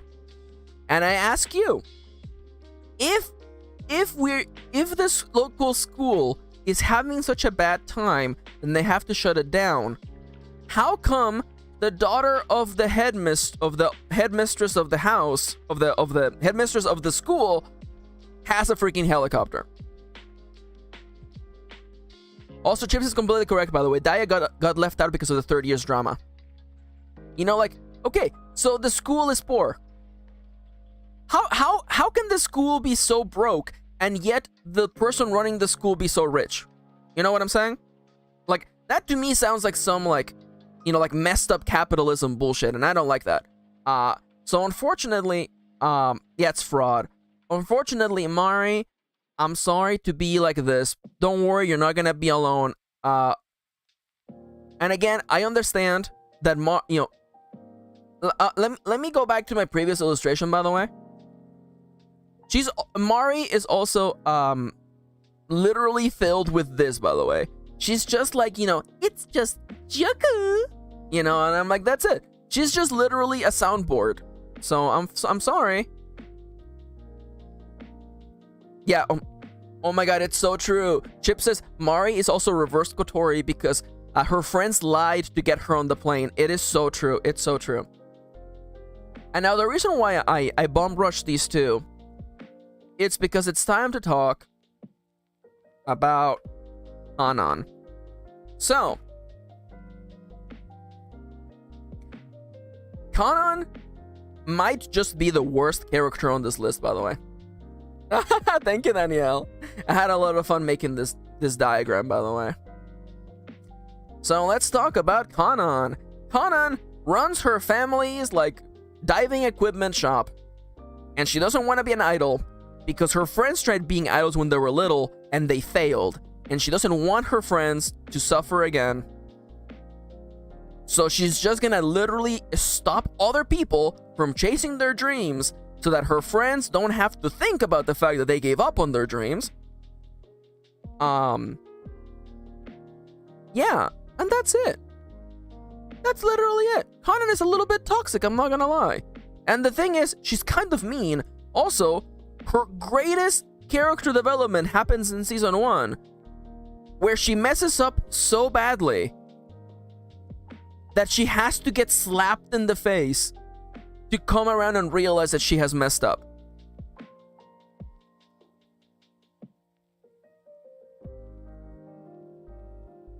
Oh my god, Arena. No, you're cursing me. You're cursing me, Arena. No. Kendra, do you know about this, Kendra? Oh my god. Duppy says, I just remembered someone I knew from high school was into Love Live and she hated Kanan. Again.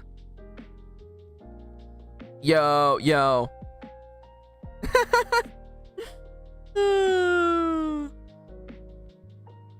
So, again, if your friends have to physically assault you for you to realize that you have messed up, and that's where your character development ends, you're not a good character. I'm sorry, you're not best girl material. And in fact, I actually believe that you being in the story makes it a worst experience. So guess what? Welcome to... This is, by the way, this is the bedrock. This is the bottom of the barrel. No one else will be as bad as Kanan ever again. Congrats on being gay, though. I mean, like... Kinda. Listen. So, much like a lot of anime, Love Life does a lot of gay baiting. And I'm gonna tell you right now, okay? There's a lot of gay baiting in this show. Except, there is literally 2 girls in this show who are actually gay. They are actually gay, and we'll get to them in a second. I'm very, very happy that we get to talk about that. Oh my god, Melty. Let me take a sip of water before we move on to the antagonists of Sunshine. So, oh my god, we have so much to get through. It's Sarah, and who the hell is it? Leia and Sarah. Okay, so. Thank you for the quote, hell yeah. Rico's gayer in the end. It's true though. Like even when it comes to being gay, she isn't even that gay. Like Rico is the most gay. Although I want to make it very clear, by the way, Chips, you think Rico is gay? Wait until you meet like Shiki and Mei. These two girls are so gay. They basically live together. It's bad. They're married. They're actually, I know they're only like 14 years old, but they're already married to one another. It's bad. It's bad, but I mean it's like great. I love it. Anyways, so Leia and Sarah are the antagonists of Sunshine. And yo, Chips, I'm not saying you should watch 2 seasons of Layla, especially because season 2 is kind of bad. But you should watch season 2 of Layla just for Shiki and Mei. You would cry. They're so gay. So, okay, you know what? I'm sorry, you're just a background character. I'm sorry. Sarah is just a background character. And now, Leia has a lot of stuff going on, with her, she has a lot of stuff going on in her background. She wants to do things for a particular reason. Unfortunately, she is a Love Live antagonist, which means she gets absolutely no screen time. She has the most going on out of anybody here, but she's still, unfortunately, just a side character. And now it is time. It is time for us to talk about Nijigasaki Idol School Club. So, after 4 seasons of anime, after 2 entirely different arcs, where the entire plot of the story is to save your school that is falling apart, at last they give us an anime about girls just literally wanting to be idols, and their school is apparently able. No, there's no problem with the school. The school is good. And 2 movies, it's true. There are also 2 movies, whatever is fine. So, now, you may be noticing there's more girls here, actually. So, as a matter of fact, there is 13 girls in this anime. And I want to clarify, so why... And the girls here will be different from the previous girls. So let's just explain where this came from, right? So additional from an anime and music and actual ladies who dance and sing, there were also games. There was the Love Live All-Stars, which featured a cast of 13 new girls. And those girls were supposed to be exclusive only to the game, but later they got so popular they actually made an anime. And this anime is their story. So you have 13 girls. Yeah, Kitty forgot to add you, who is the self-insert character. Don't worry, you would go right here. And yes, her name is you. Why you? As like the English word you, because she's supposed to be you. She's supposed to be the viewer, the reader, the player. So congrats, you're literally a side character. So there's a lot of girls, and fun fact, 3 of those girls, actually it's literally these 3 girls right here, Kanata, Shizuku, and Emma, were actually cards in the original Love Live game, School Idol Festival, and they were like basic girls you would get, just by playing the game normally. And they actually graduated them to being real characters with actual backstories. So that's why their character designs are inherently a little bit more old school than the rest of the girls. They have less stuff going on, compared to like, Reina or someone like that. So let's talk about the protagonist, by the way. Yeah, you, not to be confused with yo, but is you. Yeah, there you go. Thank you. So Ayumu is incredibly sweet and caring. I don't think she's particularly driven, but there is something really, really interesting about Ayumu, okay? Ayumu, her plot can be better described as her internal conflict between selfishness and selflessness. Ayumu spends a lot of the anime doing things for other people. She spends a lot of her story doing things for other people. And her internal struggle comes from the times that she wants to do things only for herself, or keep things only for herself, or do things, namely people, namely you, all for herself. She's actually the first Love Life character to ever do a bad thing. She becomes a little bit possessive of you at the end of season 1. She becomes a little possessive. She notices that you is spending time with Setsuna, and instead of just doing nothing about it, she literally tells you, I don't want anyone else to have you, which is literally the most incredible piece of character development there's ever been. It's incredible. It's incredible. So, and I know you're like, oh, that's nothing, Max. I know, but this is Love Life. Shut up. Later on in season 2, she has a whole arc about wanting to do something for herself and something for someone else. And she manages to find a bridge, to find a middle ground between what she wants to do for herself and create something better for other people. She actually decides to leave the school and actually go overseas to help another group of girls start idols in a different country. And I really, really love that. I love that, you know, she found a way to do something for herself and something for someone else at the same time. Can you believe that? Look at that. That's character development right there. Literally the fact that I can have this conversation. She can make things happen. She is flawed. She is selfish, and I love that. And she's complex. Oh, she's crunchy. She's crunchy. She is like she's like 3 different ice cream flavors, like, combined. You know what? Change that. She's like 3 different types of cereals in the same bowl. Very, very good. I love Ayumu. Ayumu, I'm gonna tell you right now. Front of the list. Front of the list. I don't have to make concessions for Ayumu. I could write so many stories about Ayumu, literally like fighting with selfishness and selflessness. I could write, again, like, you know, I wouldn't be too happy, you know, I could write these girls, but I wouldn't be super happy. I would love to write about Ayumu. Ayumu's very, very fun. Now, what I love about this presentation, by the way, is that I'm showing you all multiple sides of this particular layout here, by the way. So, the problem with a lot of the OG Love Life characters is that they didn't have a lot of complexity. They didn't have a lot of stuff going on. So one might think, well, if a character has a lot going on, that's good then, right? Let's talk about Setsuna. Let's talk about Setsuna. Can you have a character with too much stuff going on? Yes. Yes, you can. So Setsuna is not only the school council president and the smartest girl in school, but she has a secret persona where she's an idol, an already acclaimed idol, and she's keeping it a secret from everyone at the school and her parents, and also she's a weeb who loves anime and manga and video games. No, I'm waggling my finger at the microphone. No, that's too much. You have too much going on.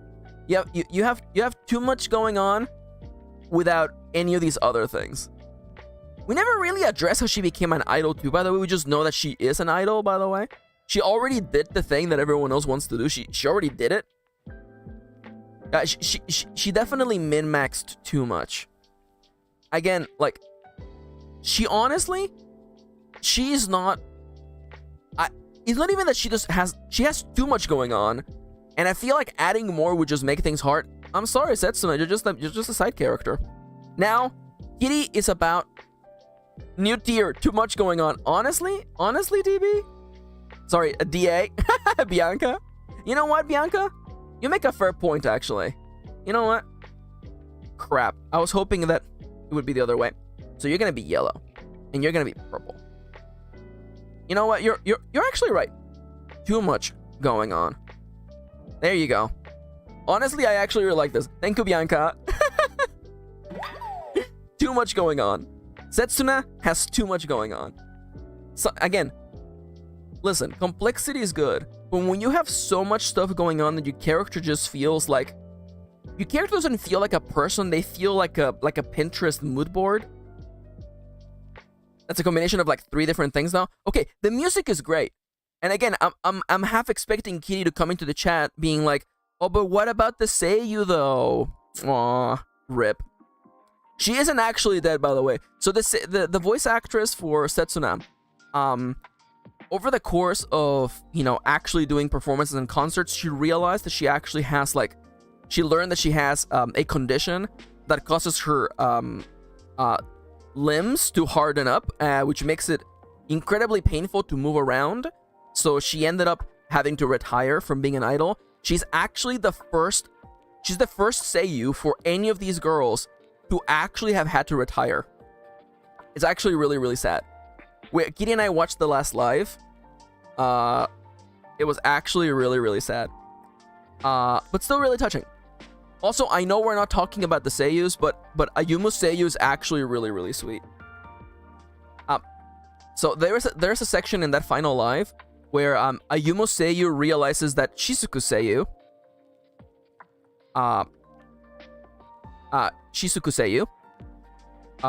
Ayumu Seiyu realizes that Setsuna's Shizuku Seiyu is crying, and she spots it as they're all like embracing at the end of the performance, and she actually cups Shizuku Seiyu's like cheeks and and wipes away the tears, and she starts crying. So you know, it was great. It was great. It was great. Everyone was really sad. It was incredibly sad. God, I still get chills thinking about that moment. By the way, it's just like freaking Ayumu. I know it's like Agopon. Calling her by her nickname means nothing. If I call her Agopon, nobody knows what I'm talking about. So I have to say Ayumu's Seiyu. She starts crying herself. Like she held strong until the very last moment of the concert. Anyways. What are these upcoming girls in uniforms? Free them. Oh my god. Listen, we'll get there in a I have more girls to talk about. Anyways. So now we've had a lot of going back and forth, and I feel like it's time that we actually got serious, okay? It's time to talk about my Blorbo, Kasumine. Kasumine. Oh, here it comes. Come, get serious. I'm just gonna tell you. I'm not gonna beat around the bush. Kasumine is the greatest character in Love Live. Kasumine has each of these stats maxed out. Kasumine is so incredibly driven. She single-handedly pulls the plot along entirely by herself, which is what it means to do something single-handedly. She gets herself in trouble because of her own impulsivity to just jump into doing things. And she has a lot of complexity. I feel like she's literally the only character in Love Live who understands what it's like to actually be an idol. 90% of the girls who want to be idols get embarrassed at the idea of being an idol. But Kasumine leans into it. Kasumine wants to be an idol. Kasumine wants the fame. She wants to work hard. She wants to write music. She wants to have fans. And she's willing to do anything for it. In the anime, she literally programmed a freaking phone app just to make a plot element happen. It's incredible. She's also the president of the Idol Club. She is the most productive character that there's ever been. And I don't know if I want to put her up here. We'll have to analyze. But I just want to say, she's incredible. She is so much fun. And this is the character, by the way. This is the character who a lot of people don't like her.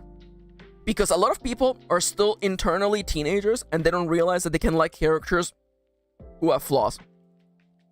I have seen so many people... Oh my god, I should stretch, thank you.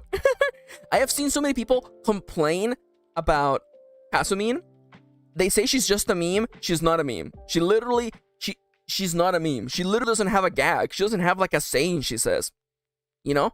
Like people argue that she's just Daffy Duck. And that I take really offense to, because like she isn't a cartoon character. She actually has like motivations and drives.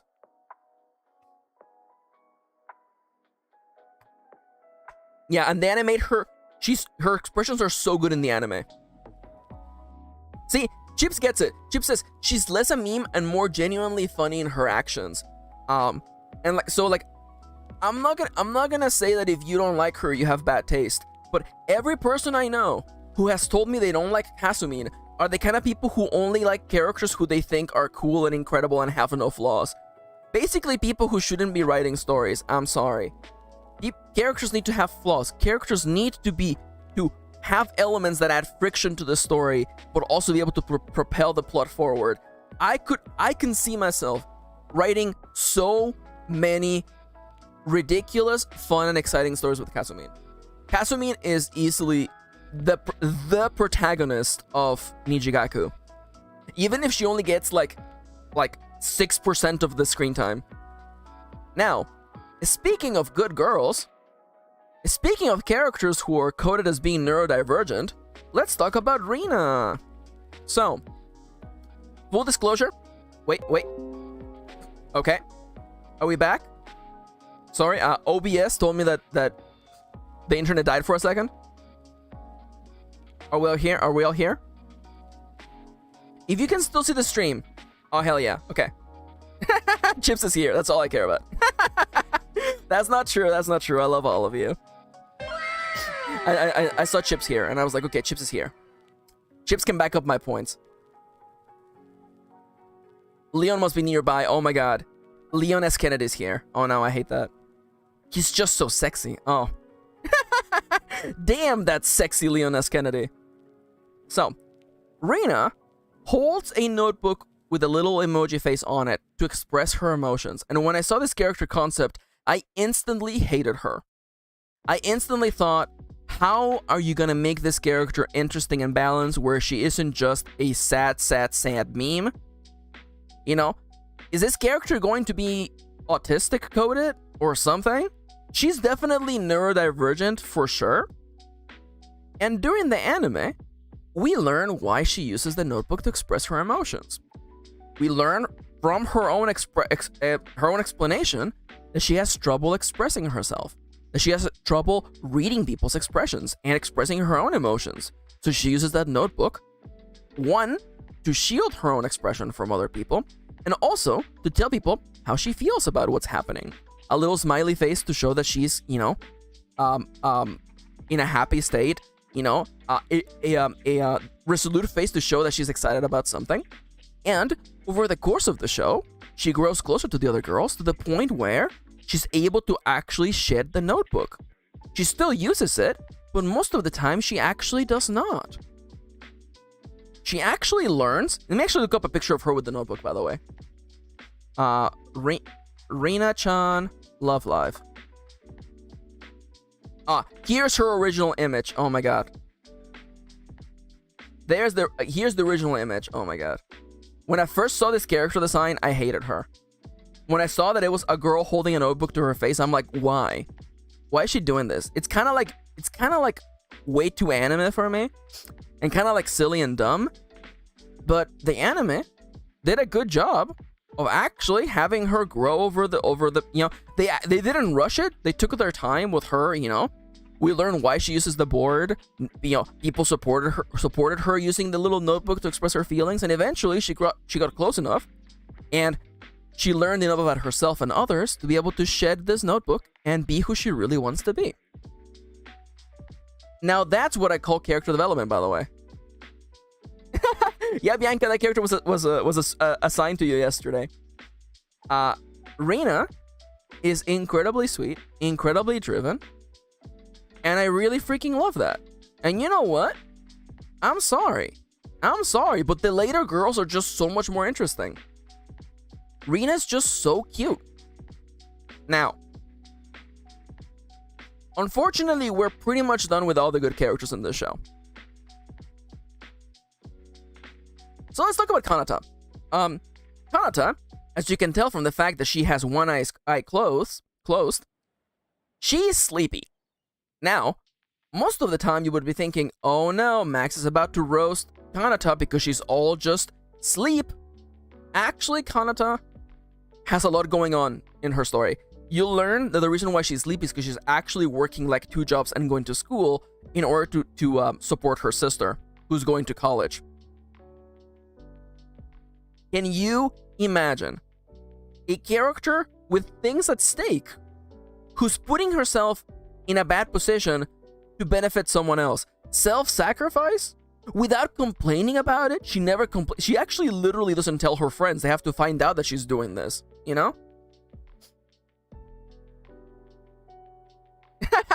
Oh my god, so Fifi. You know, she actually has stuff going on. If she had a little bit extra, she would actually make for a really good protagonist. Like, I feel like all that she's missing is just a personal drive that isn't just supporting her sister. With a little bit more, I feel like it would be really, really good. So that's Kanata, by the way. Yeah. Oh my god, let's talk about freaking Shizuku. I forgot about Shizuku. Okay, so let me tell you about a character concept that instantly, there's a character concept that has a lot of PP, a lot of flaws, and inherent complexity. You know what that character concept it is? Theater kids. Shizuku is a theater kid. Shizuku wants to perform in theater, but also wants to be an actress and also wants to be an idol.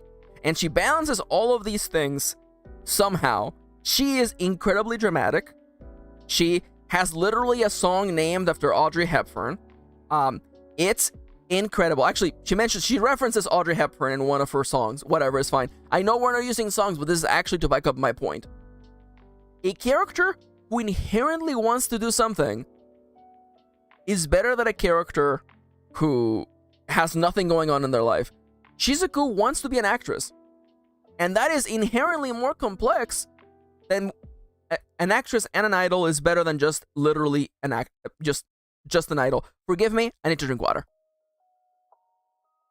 Oh my god, yeah, Kitty says that Shizuku ripped off one of her OCs. I know. Kitty, when we were watching the anime, Kitty was like, this is just my OC. How dare they steal my OC? There is so much you can do with Shizuku. To the extent that I actually feel like Shizuku has just literally enough to be a protag, by the way. Hell yeah. I love that cover.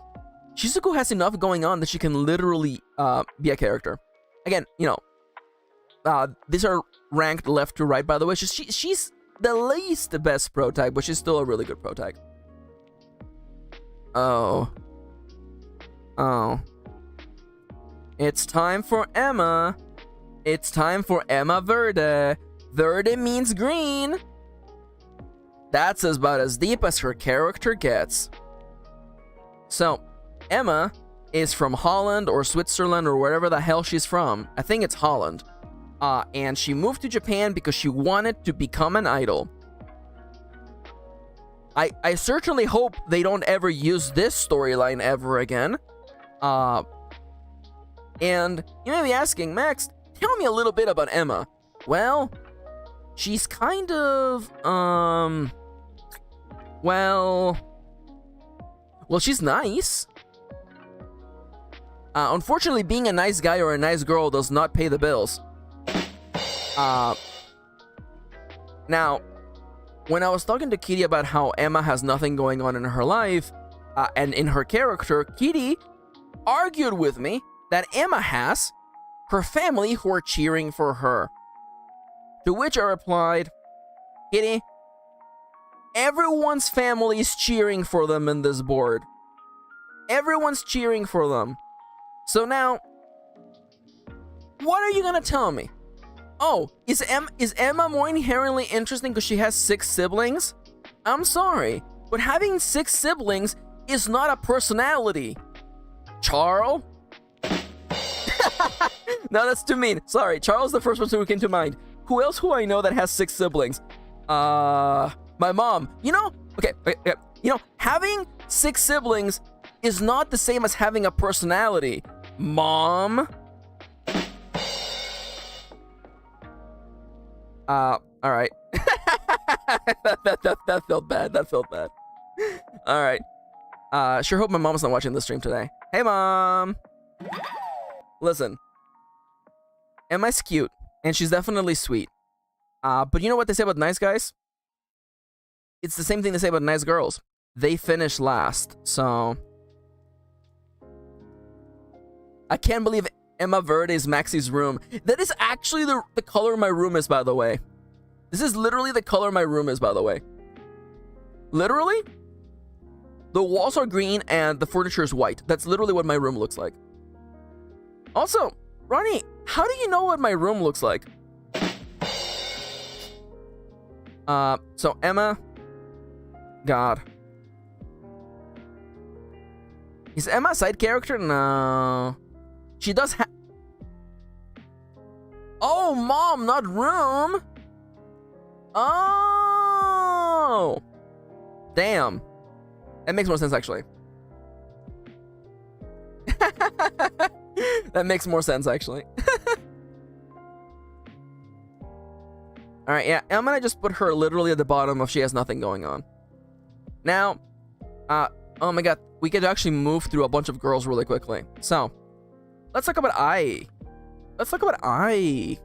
Ai is incredibly energetic, very athletic. She wants to be an idol and also do a lot of athletic things, which is nice. She's literally half of a character because she's only interesting when she's next to Kirin. Not Karen, Kirin. Kirin wants to be a model, but also an idol. And that's about it. She really has nothing else going on. I'm sorry. Hold up. She also doesn't know how to read directions. I'm sorry, I forgot about her one character trait.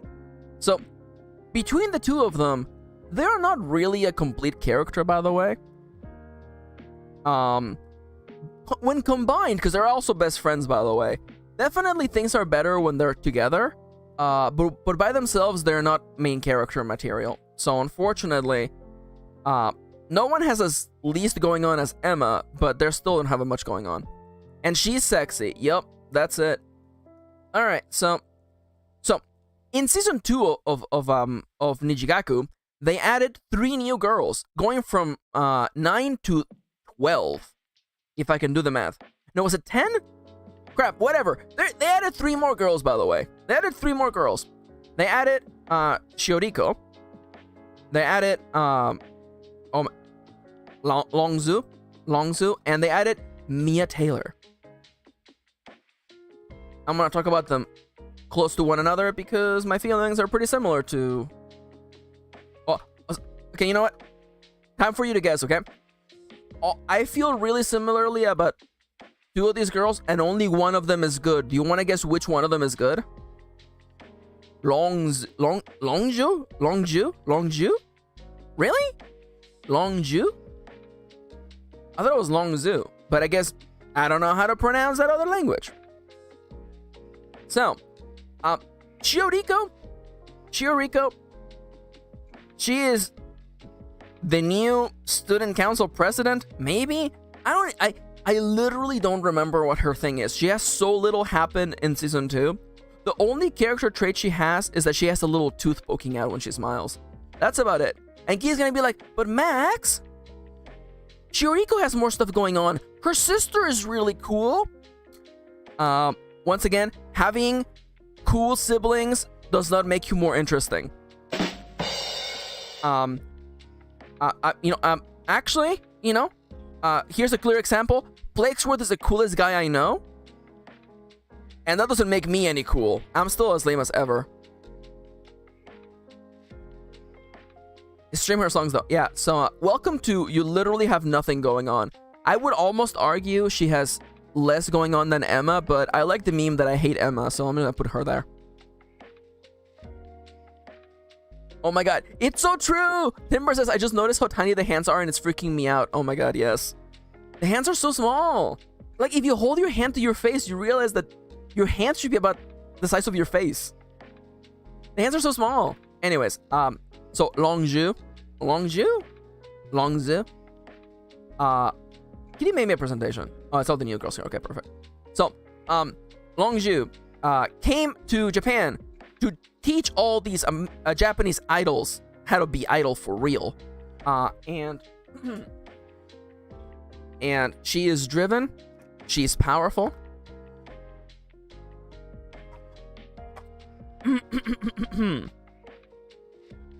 She's incredibly talented. Queendom is an incredible song. I'm here for that. Her song Queendom is great. Unfortunately, she doesn't really do much in the story. Because she's like an antagonistical force, but then like halfway she's like, I guess now I'm just with you guys. And that's kind of like the end for her. She doesn't really do a lot. So welcome to, if you had more stuff going on, you would be great. Like, it really feels like she doesn't have motivations other than I want to be the best idol like no one ever was. And again, nobody says Ash Ketchum is a good character. Just wanting to be the best is not enough. You need to give me something, some sort of pull and give, you know what I'm saying? And now, with 2 out of the 3 girls defeated, it's time to talk about Mia Taylor.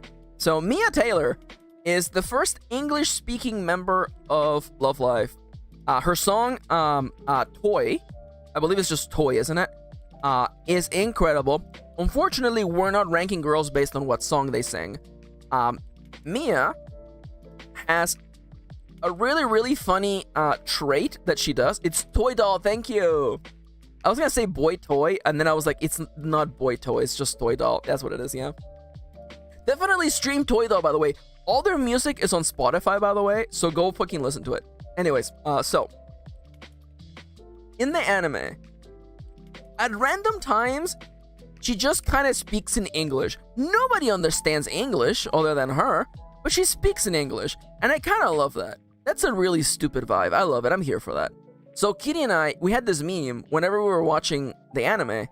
Every time she spoke, we would just like mute her and just, you know, literally dub in our own American lines. So like there was a scene where she like pushed a few of the girls out of the way, and instead, like in the actual anime, she says, "Move," or like coming through, and then speaks Japanese, right? But when we dubbed it over, she was like, "Move, I'm gay." And it definitely improved the character. Now that's a meme. I'm not gonna rate her based on that. What I'm gonna rate her on is, does she have plot power? She definitely does. She's definitely, even though she's literally a child, she is already a composer who's incredibly well trained, traditionally trained, I must add, incredibly driven, for sure. She has aspects to her character. Unfortunately, she doesn't have much in the way of flaws. I would argue that while some characters, while some characters are just memes, unfortunately for her, her sole character trait, unfortunately became. Unfortunately, the only thing they ever came up for her is that she likes burgers because she's American. Get it? Never mind the fact that her seiyuu is actually from Australia. They're like, Mia Taylor is American, so she loves burgers. She's literally eating a burger in the opening.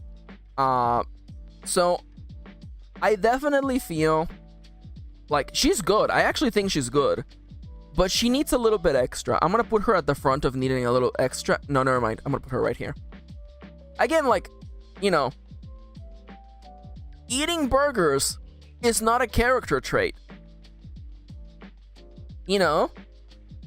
I'm loving it, or, have it your way, are not personality traits. They're not values. They're not beliefs. You have to give me more than that.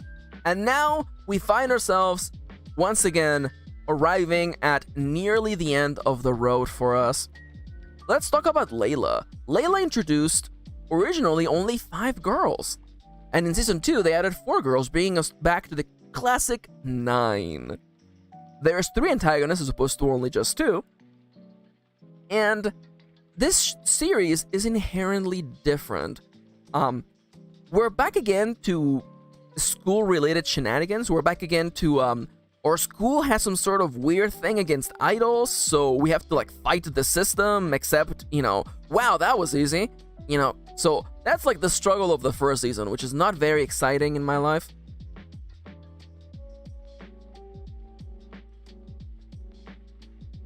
Oh my god, Melty, you're so right.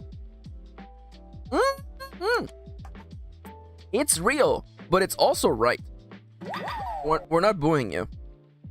So, I realized I have not taken a break in literally like 3 hours, so let me just really quickly just plant some crops before I talk about the girls that pretty much only I and Kitty know about.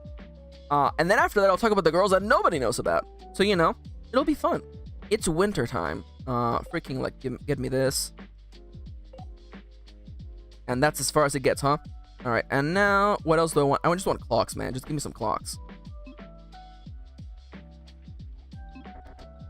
Plant that. Water it. Okay. Let's go. So. I don't know. Kitty, could you please clarify for me if Kanon is the first mixed race character in Love Live, please? Is Kanon the first mixed race character in Love Live, please? Could you clarify that for me, or is that lore that got lost in translation? And oh, Ellie is the first one. Okay, well, Ellie doesn't count though, because I don't like Ellie, so I'm not choosing to accept that. Is Kanon half Spanish, half Portuguese, half Japanese, or am I making that up? Or again, is that lore that was originally supposed to be her story, but then they never got around to actually making it a part of her story? She's 1/4 Spanish. Okay. I mean, like, it's better than no Spanish at all. So, her family runs a bakery. And, strangely enough, can you believe this? After 4 seasons of the anime, they introduce a character. They introduce a character who starts the story having a personal goal. Can you believe that? Can you believe that? It's incredible. I can't believe it. I'm still shocked myself. So, we learn early on that Kanon wanted to be a musician, but when it came to her to present her music before a crowd, she completely shut down, and that became like a traumatic event for her. Now, she's attending a school that is half a regular school and half a music school, and she is, of course, not attending to the music part because she's terrified of performing her music, even though she loves music, and it's something that she really loves and cares about. Dale, bold of you to assume that they ever state that. I'm pretty sure it's just Spain. Dale asks, what part of Spain is Kanon's family from? I'm gonna assume just general Spain. Rico vibes noted. Oh yeah, for sure. Generally, the main character of a Love Live season, is the character who is pushing everyone to become an idol. In this season, actually, it is in fact Cuckoo who's pushing them to become idols, while Kanon is dealing with her internal struggles of accepting she's from pain in Spain. Oh my god. She's trying to come up with, coming to terms with the fact that she wants to pursue art, music, and wants to be a musician, and overcome the trauma of her early years. So, oh crap. Okay, you know what? Okay, so I love Kanon in season 1. So Kanon in season 2, it's not even her fault. Okay, I'm not gonna say big spoilers for season 2. But I actually think it's better if you come in with expectations. So let's just say this, okay? Season 2 sucks. Season 2 sucks. Season 2, the last 2 minutes of season 2 are so bad that, like, it makes you want to, like, throw the controller against the wall. It makes you want to, like, break your table in half. Kanon has an entire character arc in that season that gets completely undone. It gets completely undone in the last 2 minutes. They might as well have Thanos snap her out of existence. That's an exaggeration, she's not dead. But imagine that we have literally a 2-episode finale about Kanon having to decide between A or B, and both of them are really important to her life. And she finally, against all reason, she finally decides to make a choice. And as soon as she makes the choice, you learn the choice doesn't matter. That's bad writing. That's bad writing. That is incredibly bad writing. Whoever wrote that needs to get fired. Okay. I was gonna level up that joke, but I really shouldn't. I've made my point. So again, canon is not bad. The writers did her dirty. Still, she has enough to be up here. She definitely, you know, I'm gonna put her right next to Rico. She has enough to be a protag. She has more than enough to be a protag. Unfortunately, the anime did her dirty. Oh my god, what are you doing here, Ren? Get out of here.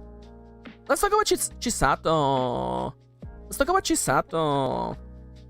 Chisato is very driven.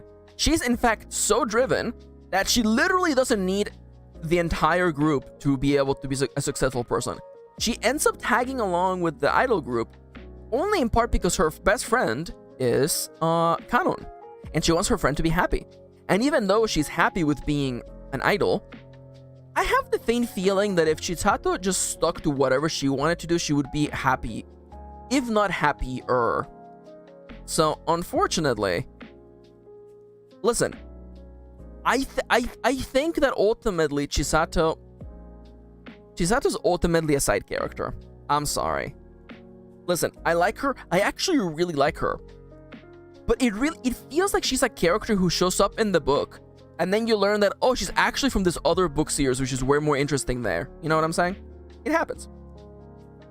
Now, let's talk about my girl. Let's talk about Cuckoo. I know her name is written Keke, but her name is actually pronounced Cuckoo. So, Cuckoo, once again, we have a person moving to Japan because they want to be an idol. And she wants to be like the idols she loves. And she wants to start an idol group. So she convinces Kanon to join her, by the way. And together, they start a little idol group that takes over everything. She is very, very... Again, she gets herself in trouble all the time. She is incredibly driven. If it wasn't for her, the story would not happen. And she actually is complex. She actually has stuff going on.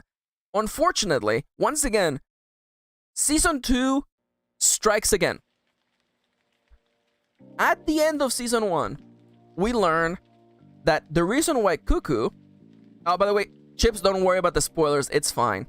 The reason why Cuckoo is so keen about becoming an idol so quickly is that she literally has a deadline. If she doesn't achieve what she wants to do... Okay, so Duppy asks, the way her hair is dyed is throwing me off. Is it dyed highlights or stylization? I think it's stylization. I think it's just for style points. I don't think it's dyed that way. I think it just kind of looks that way. Now, you learn that her family is like, if you don't become... I'm sorry, I'm singing this like it's freaking the opening to a Fresh Prince of Bel-Air, you know? You have to become an idol, or you're moving back to Shanghai with your family, with your uncle and your aunt in Shanghai. So you learn that her impetus is that she literally is under the clock to on a timer to figure out how to become an idol, or she has to go back to Shanghai and say goodbye to her dream, which is nice. But then the second season struck.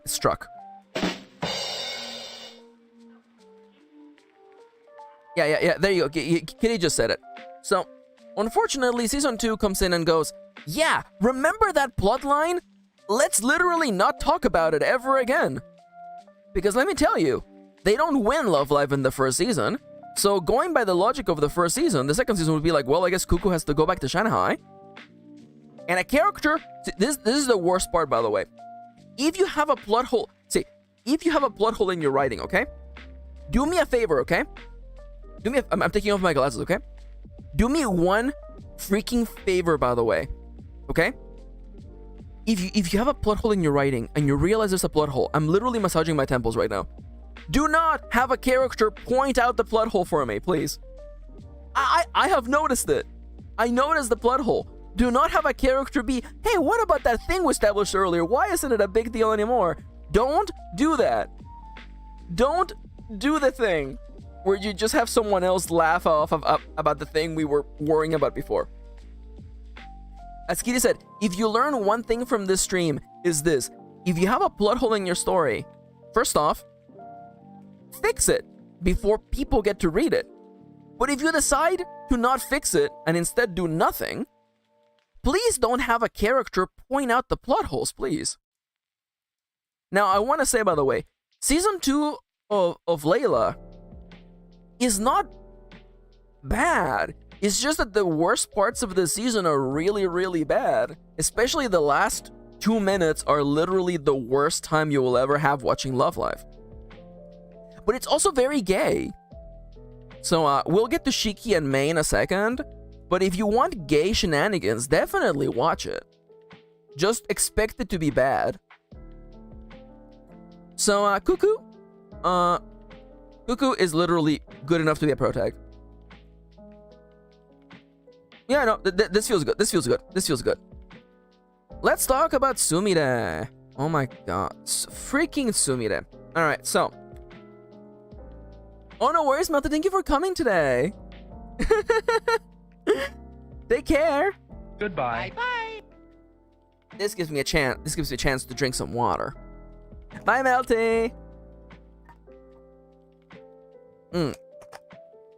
So, as we have established earlier,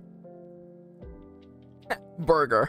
As we established earlier, things are a little bit dangerous when you have a character who has a catchphrase. Hydrate, you bastard! Hydrate! I'm gonna hydrate again. Oh, I still have the Solon Gay Bowser. I just haven't really feel like I need it at the moment. Again, nonfiction is a great episode. Unfortunately, Sumire has a catchphrase. And when someone has a catchphrase, that catchphrase fills up a void in their character. Does Jack Black have a cameo? Oh man, I wish. So, Sumire was a child actress. And she wants to be a big-time actress, and she sees being an idol as a way to become an actress. And that's fine and all, and there's nothing wrong with it. But she really doesn't have much else going on. She has so little going on outside of my backstory is that I was a child actress. That, like, there are parts of her additional backstory that are just kind of glossed over. She's a shrine maiden, and we never talk about it. She just happens to be a shrine maiden. It's just, like, really weird where, like, we never address the fact that she works at a shrine. But whatever, it's fine. It doesn't matter. She doesn't have much going on. Now, I'm gonna talk about this now. This is a spoiler for Season 2, but whatever, it's fine. So, imagine this, okay? Season 2. In Season 2, Canon has stuff going on. Canon is busy over here doing stuff, right? And Chisato is busy over here doing stuff. And Ren has nothing going on, so she has effed up over this way. So, you have the other two original members of Layla just by themselves. So the writers decided, okay, well, there's two girls. What if they suddenly wanted to have feelings for one another? And that's literally all they did for these two characters for Season 2. It feels incredibly forced. Listen, I am here for girls being gay. Okay, I am here for girls being affectionate to girls, okay? No, Kitty, I'm gonna have to disagree with you. This felt very, very forced. They were like, ooh, and now they're fighting. And they're fighting because, you know what? Because maybe they have feelings for one another. And I'm just gonna say, it feels a little bit like weird and like kind of fake when like next to them are two girls who are actually just gay, you know?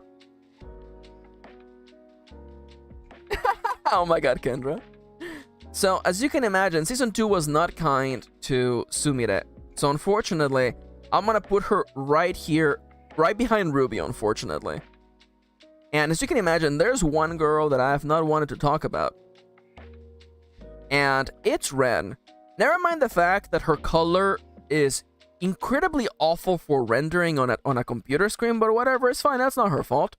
So Ren, you know, let's go down the imaginary checklist of characters you need to have for a Love Live anime, okay? We have, is she a student council? Yes, she is! And her mom founded the school. Yes, she's student council. And originally, she doesn't want an idol group because it goes against the vision her mom had. I know, Bianca gets it so bad, by the way. Yeah, it's nepotism, baby. Which, by the way, yeah, it's my, never mind. Nepotism Baby is my favorite Lil Nas X song. I'm sorry. So, you may be wondering, okay, are there sports at this school? No! Honestly, he would kill that. I mean, like, honestly, like, I feel like he could pull off that song, honestly. Anyways, so, what's Ren's plot other than my mom died, and I'm filthy rich, and I have literally a maid? Well, she has not, she literally, I'm gonna tell you, she literally joins, like, in the last 2 episodes of Season 1. She has so little going on. Then going into Season 2, I thought, okay, so this is gonna be the season where Ren really gets to pop off and really become a member of the group.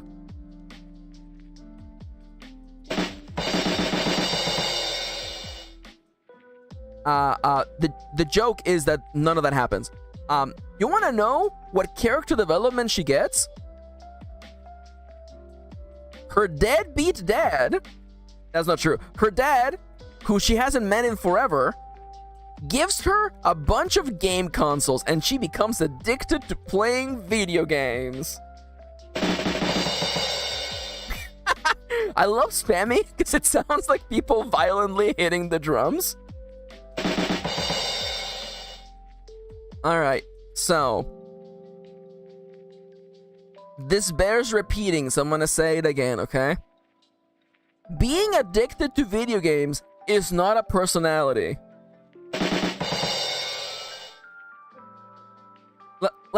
Like the worst part is that she isn't even like, oh wow, I really love playing video games, they're so fun and interesting. No, she just gets addicted to them and literally stops doing her duties, and she stops helping around the idol group, and she stops doing stuff for the student council. I'm like, that is no. That's not it. Being so addicted to video games that it literally disrupts your life is not a fun trait. When I talk about flaws that get you in trouble, I don't mean this. I literally don't mean shutting down your whole life because you're addicted to video games. So I'm really sorry. It pains me to do this, Ren, but you have to provide something meaningful to the story, otherwise you make the story just worse by being there. Now, don't worry, Ren. It's kind of like a quirk. She kind of gets over it, but it's definitely just a quirk. Again, Season 2 is kind of bad, but it's also good because it has like the gayest girls of all time.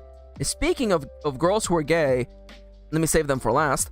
Actually, let me just really quickly go through this, by the way. The antagonists, by the way, whose names are Mao and Yuna, they're side characters. Don't worry about them. They're side characters. Don't worry about them. They literally don't matter. They're side characters. And now, let's talk about the Blorbos. So, in Season 2, they had 4 new girls. They had Kinako, Mei, Shiki, and Natsumi. Let's talk about Kinako. So, anyone here ever seen the first Hellboy movie? Because I feel like the first Hellboy movie is a great representation of this problem I have in fiction. So, you know, you have an interesting world, and things are happening, but you need the audience to be able to relate to someone who has no idea what's going on, because the viewer may not know what's going on. It's a brand new season. It's Season 2 of an anime. What if people are watching it without knowing? What if we just add a random character who knows nothing and has to have everything explained to them? I am in fact referencing the first Hellboy movie because they added a completely new character, a boring white dude who knows nothing and has to have everything explained to him. I don't think Kinako is bad, but Kinako is not character material. I'm sorry. Not knowing what's going on and having to have everything explained to you, that's side character material. I'm sorry. God, where are you? Well, she's better than Yo for sure. Okay, yeah, Kineko's better than random white dude, but it's not much. Again, I can't think of a single other trait she has. She's literally like, I'm new in town. Yeah. See, Bianca understands the problem here. They added this character in Season 2. You assume that people who watch Season 2 have seen Season 1, right? Anyways, so yeah. Again, she's fine, but fine is not best girl material. And now, so you know when I mentioned that Kanan was gonna be the lowest point of this iceberg? I lied. Everyone meet Natsumi. Everyone meet Natsumi. All right, so Natsumi is introduced really early in Season 2, but it takes literally like 6 episodes for her to literally join the plot, and she is a plot vampire. She sucks up 3 entire freaking episodes. We need 3 episodes for her to join the party. And in those 3 episodes, we learn that she's an awful human being. Her entire driving modus operandi is nothing but money. The only thing she cares about is money. The only thing that drives her is money. She wants money so she can buy fancy things. She wants money so she can have big money. Money means money. Time is money, friend. More money, more problems. More money, more problems, more Natsumi. That's it. Ask me what other character trait she has. None. So you know when I talk about how Kanan is the worst character? No, it's her. It's actually Natsumi. Natsumi literally lowers my enjoyment of the party by just being in there. Because while you have people who are like legitimately interested in exploring their musical abilities, or people who are there supporting their friends, or you have literally like people who are using this as a launch point for their careers, or people whose entire dream depends on this becoming a reality, Natsumi is just here for the money. And we spend 3 episodes getting her to join the party. It's like, honestly, she's Kate Sith from Final Fantasy VII. Nobody likes you. Nobody wanted you to be here. But the plot is like, but Natsumi has to sacrifice herself in the random tower, even though she didn't have to. And then you learn that she was working for Shinra. It's bad. It's bad. It's bad. It's bad, real bad. All right, you know what? Let me just wash that off a little bit by talking about Margaret. So in Season 2, they introduced a new antagonist. They introduced this badass idol girl, single idol girl, who's doing her best, who's making her way to the nationals, and is gonna become the #1 Love Live person of all time. She is incredibly mean. She doesn't take no shit. She doesn't take no for an answer. She's powerful. She's incredible. She's also 10 years old.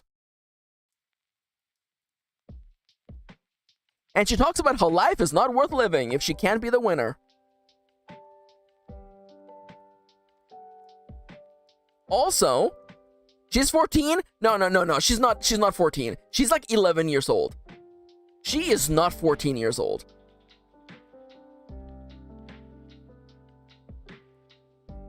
She is not 14 years old. Look up the I'm looking up the wiki right now.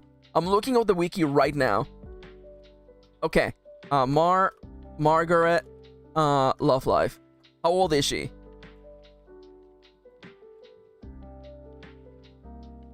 Oh, wow. I love this information, by the way. Gender, female. That's it. How old is she? How old are you, child?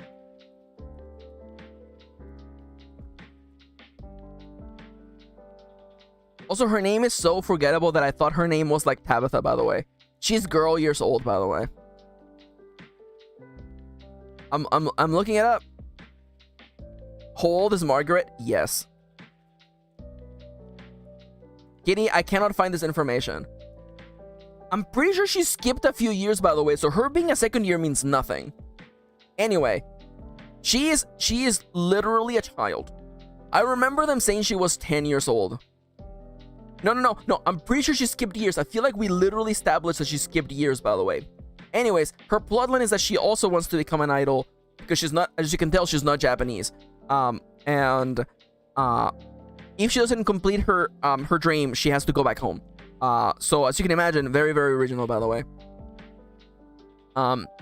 And she is incredibly intense for the fact that she's literally like 10 years old.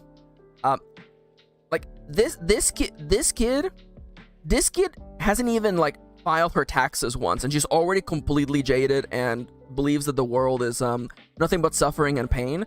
So I'm just gonna hit you with like, you have too much going on. Honestly, you know what? I'm just gonna like put you there for now. The worst part is that people believe that she might join as a member of the party in season 3. Which I'm like not really excited for because she kind of sucks. You know?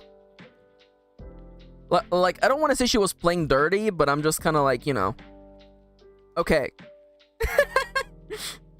I'm not gonna hit the rim shot because this is not a joke, but I just want to be like, you know, having depression is not, you know, it's not a it shouldn't be a it shouldn't be a character trait. Crap, I have 15 minutes, by the way. Crap. Okay, 15 minutes. Okay, let's go. Let's talk about, in reverse order, actually. Let's talk about May. This image is terrible, by the way. I really dislike this drawing of her.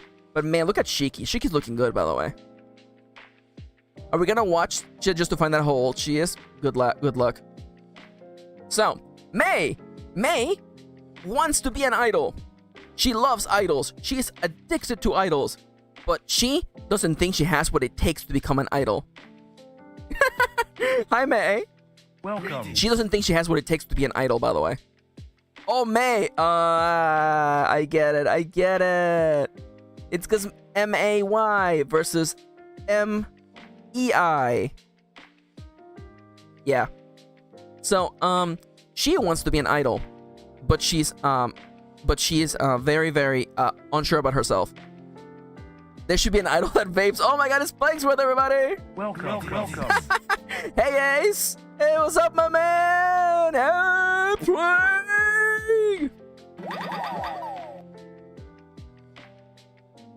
Hey, Ace. Hey, Playgoo. I'm literally like establishing who the best idol is of all time, by the way. Oh yeah, can I please get a bunch of Elmo in chat, please? By the way, can I get Elmo in chat for my friend? Yeah, I'm doing a very, very important stream where everybody knows what I'm talking about. So, what's the deal with May? I'm about to sneeze. All right, so. Oh, I love all the Elmos. Hell yeah. How you doing, my man? Working out? Are you on the treadmill right now? Are you watching my stream on the treadmill? What's happening? So, May wants to be an idol, doesn't see herself as good enough to be an idol, which by itself is not really a lot of plot going on. But when you put her together next to her girlfriend, Shiki, her introduction in season 2 is bad. You're introduced to her because of her wacky science gadgets that she has. Don't forget this particular slide that I've been showing all day, by the way. But later you learn that she actually decides to become an idol to push May into chasing her dream. A little bit of self-sacrifice is good. And actually later in the show, they actually ask her, you know, do you even want to be an idol for real, or are you just doing it for me? And I don't remember her answer, but I remember it being something along the lines of, you know, why can't it be both? You know? And I really like that. And by the way, I know we have talked about this before, okay? Over the course of Love Life, there's been a lot of gay baiting. There's been a lot of like, wow, this girl and that girl, I think they kind of like, I think they might be gay, you know? And then you're like, wow, where the hell is Nozomi? Wow, this girl's very gay. And wow, she's really gay. But it's always been a little bit of gay baiting. They've never really gone all the way. This is as close as it has been. These two girls are so gay. It's the gayest it has ever been. It's really, really, really, really gay. It's great. It's incredible. I'm really happy for them. It's great. Like, unfortunately, there's a couple of elements that I don't like where I'm like, they're literally like the invert of each other's design, by the way. Blue eyes, red hair.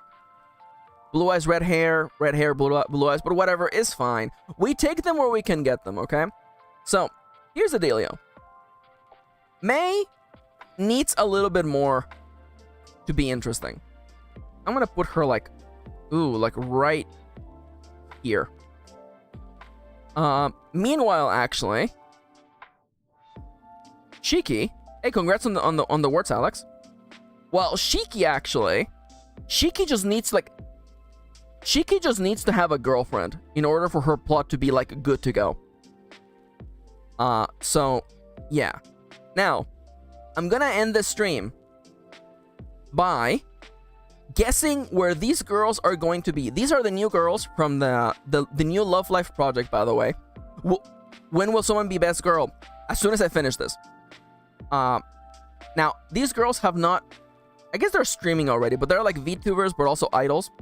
The only thing we know about them is their appearance and their little bio. So I'm gonna read them to you and then tell you where I think they would land. So Kaho, first year. Never stops smiling. Her family runs a flower shop in Nagano. Whatever your family does for a living is not interesting. And she has 2 twin sisters. Again, having siblings is not the same as having a personality. She enjoys karaoke and reading. A special skill, not a picky eater. Nope. Part of the unit series bouquet and with okay, yeah, whatever. The idol group names are always wild. Oh yeah, she's part of Cerise Bouquet and with Kusue, which is this girl. They're in the same subunit together. All right, so Kaho,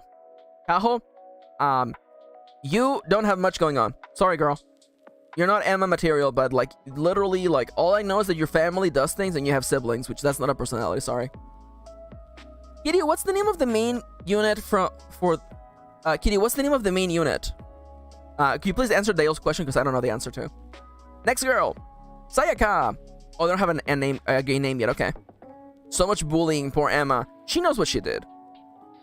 If she didn't want to get bullied, she should have had a personality. Clumsy but a hard worker. She was a figure skater when she was younger. Okay, that's definitely more interesting. She finds it difficult to ignore others and is determined to help them with their problems. Okay, so she's a Pisces, I get it. Serious but can be airheaded. She enjoys... Okay, well, airheaded... clumsy. Okay, so she's clumsy, okay. She enjoys making and researching boxed lunches. Okay, don't tell me that. That's boring. Planning things perfectly. I love her. Alright, you know what? I'm already guessing, by the way. Sayaka. Alright, Sayaka. Let me actually, like... You know what, Sayaka? I'm predicting you need a little extra. You're definitely better than May. You need a little extra, for sure. Kozue. Honor student who's well-respected because of her academics. Okay, don't care. Athletics and beauty. Okay, just because you're good-looking doesn't mean you're interesting. Born into a musical family and has taken many music lessons. Always gives her full effort into anything she does. Overachiever, I hate you. You're clearly the antagonist. She's bad with technology. Nope. Nope. Nope. Nope. Nope. Nope. Nope. She enjoys stargazing, music appreciation, and making tea. A special skill, ballet and strength training. Alright, welcome to you're a side character. Welcome to being a side character. Alright, there you go. Now, have you ever seen a girl as gay as this girl, by the way? Have you ever seen a girl this gay? Have you ever seen a girl this gay, by the way? She has too much going on, you think? I don't know if she has too much going on. All of that, you just read like overachiever, and I'm like, yeah, you're supporting cast.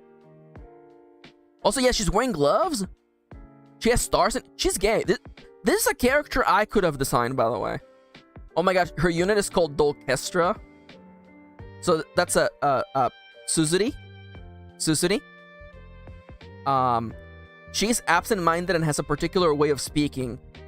Oh no, is that a catchphrase? On stage, she's an excellent performer. Because of this, she's called a genius and people consider her hard to approach.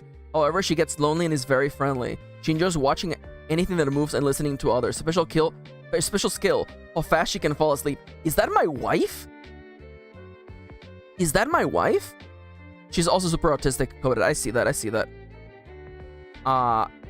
You're definitely better than you're better than May for sure. You need a little bit more going on, and then you're good to go for me, honestly.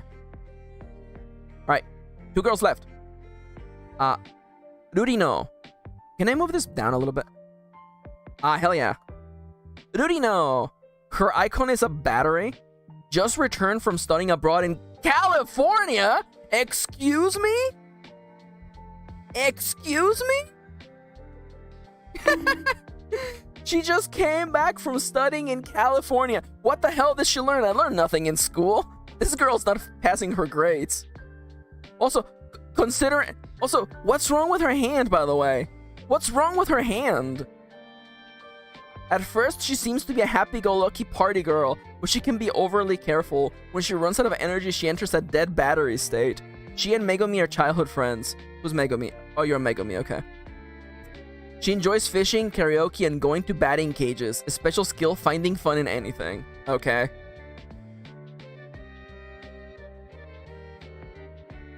Oh my god. Mirakura paku? Batting cages? I don't know, girl. You're actually the first one who I feel has a lot going on. Because you're like tired. You're tired. Okay, let's go through. Okay. So, she was a foreign exchange student. 1. Okay, so she appears to be happy-go-lucky and a party girl. Okay, 2nd character trait, but she's actually very careful. 3rd character trait, when she runs out of energy, so when she gets tired, she gets sleepy. She has a childhood friend,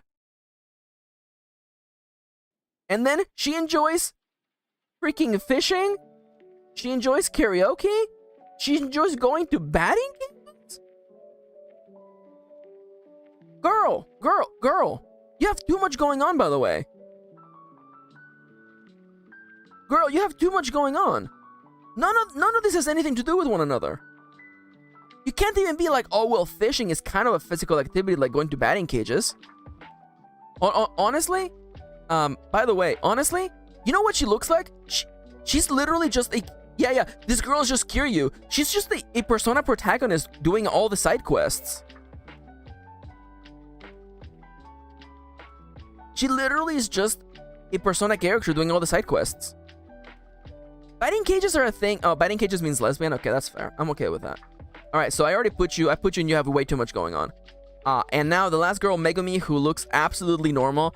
This is what Kitty looked like before she dyed her hair, by the way. So welcome back, Melty. Welcome. Megumi has been working in the entertainment industry since she was young. So she knows how to use her cuteness and is willing to work hard to be seen as cute. She never does things she isn't interested in.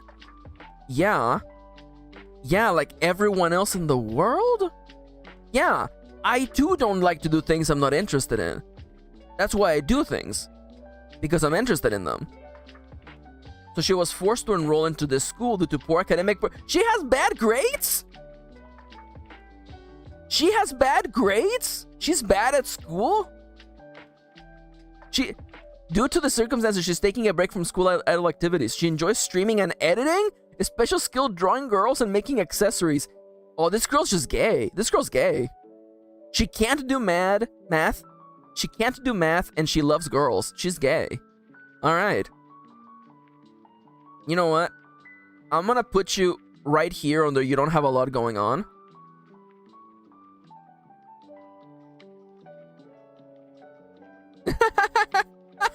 Oh my god, Victor, I love that. My special skill is also drawing girls, by the way. Okay, Kendra, can you do me a favor and stop making points that contradict what I was saying, please? Could you only make points that make me look good, Kendra? Also, I love you, by the way. I do kind of like her. You know what? I'm actually gonna bump her up. I'm gonna bump her up because I love the idea of her having bad grades. Actually, I actually kind of love the idea of having bad grades. By the way. And now the stream should end right now, but I'm gonna do one last thing before the stream ends. Okay, it's 2 p.m. It's time for me to go. But out of all of these girls, who is the best girl? By the way, who is the best girl?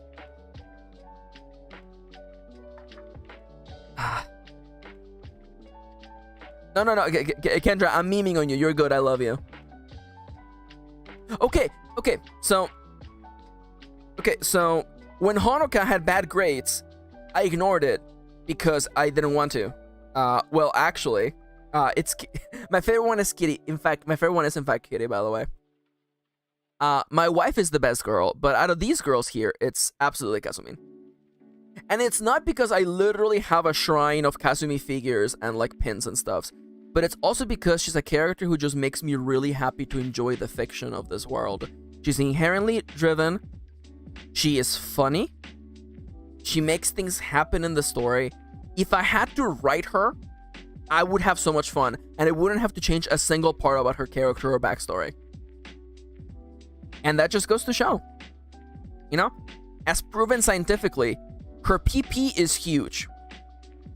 She has flaws that get her in trouble and make the story interesting and exciting, and she's a character with facets. She's got layers, like an ogre, or a potato, or an onion, or any other kind of tuber you like to bring up over here. I don't know. Kendra has been bunking me all day, and I don't know why. Yeah, see, Play gets it. We love a huge PP. Yeah.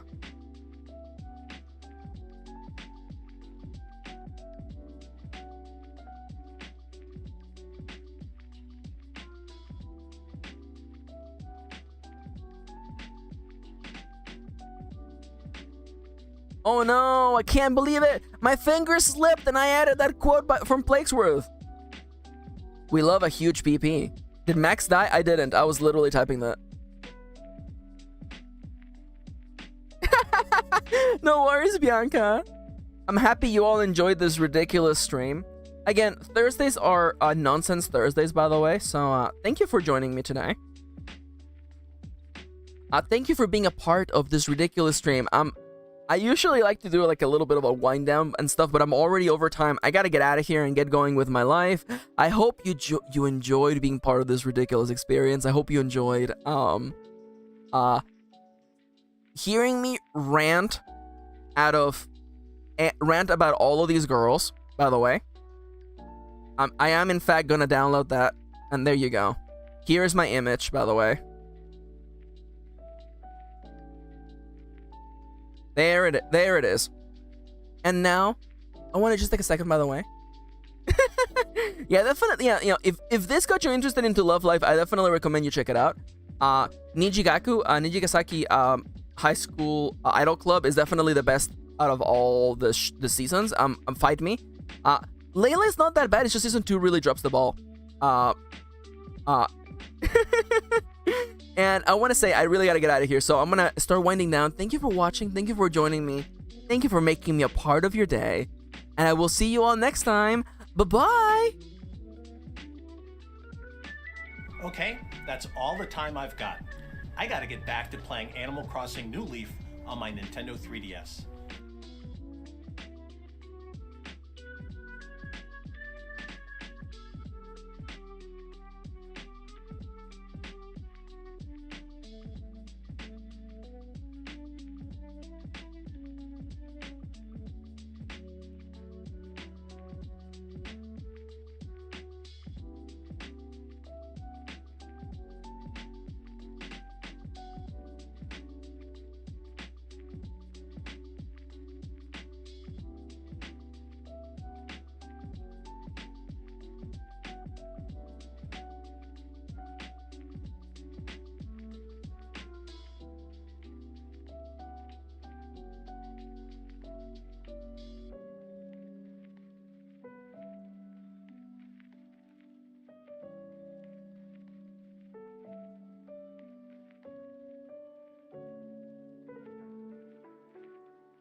I actually wasn't gonna do like the after stream segment, but I realized that you know, I'm here, you're here. Hey, thank you for joining me today.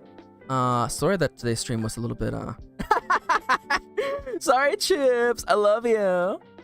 Thank you for joining today. Thank you for being a part of today's ridiculous stream. I hope you all had fun. I'll see you tomorrow. We're gonna get back to outlining. I'm gonna be outlining the book tomorrow, so I hope you have fun. Thank you for being here. I know I say it 1,000 times, but one more time. Thank you for making me a part of your day. Bye-bye.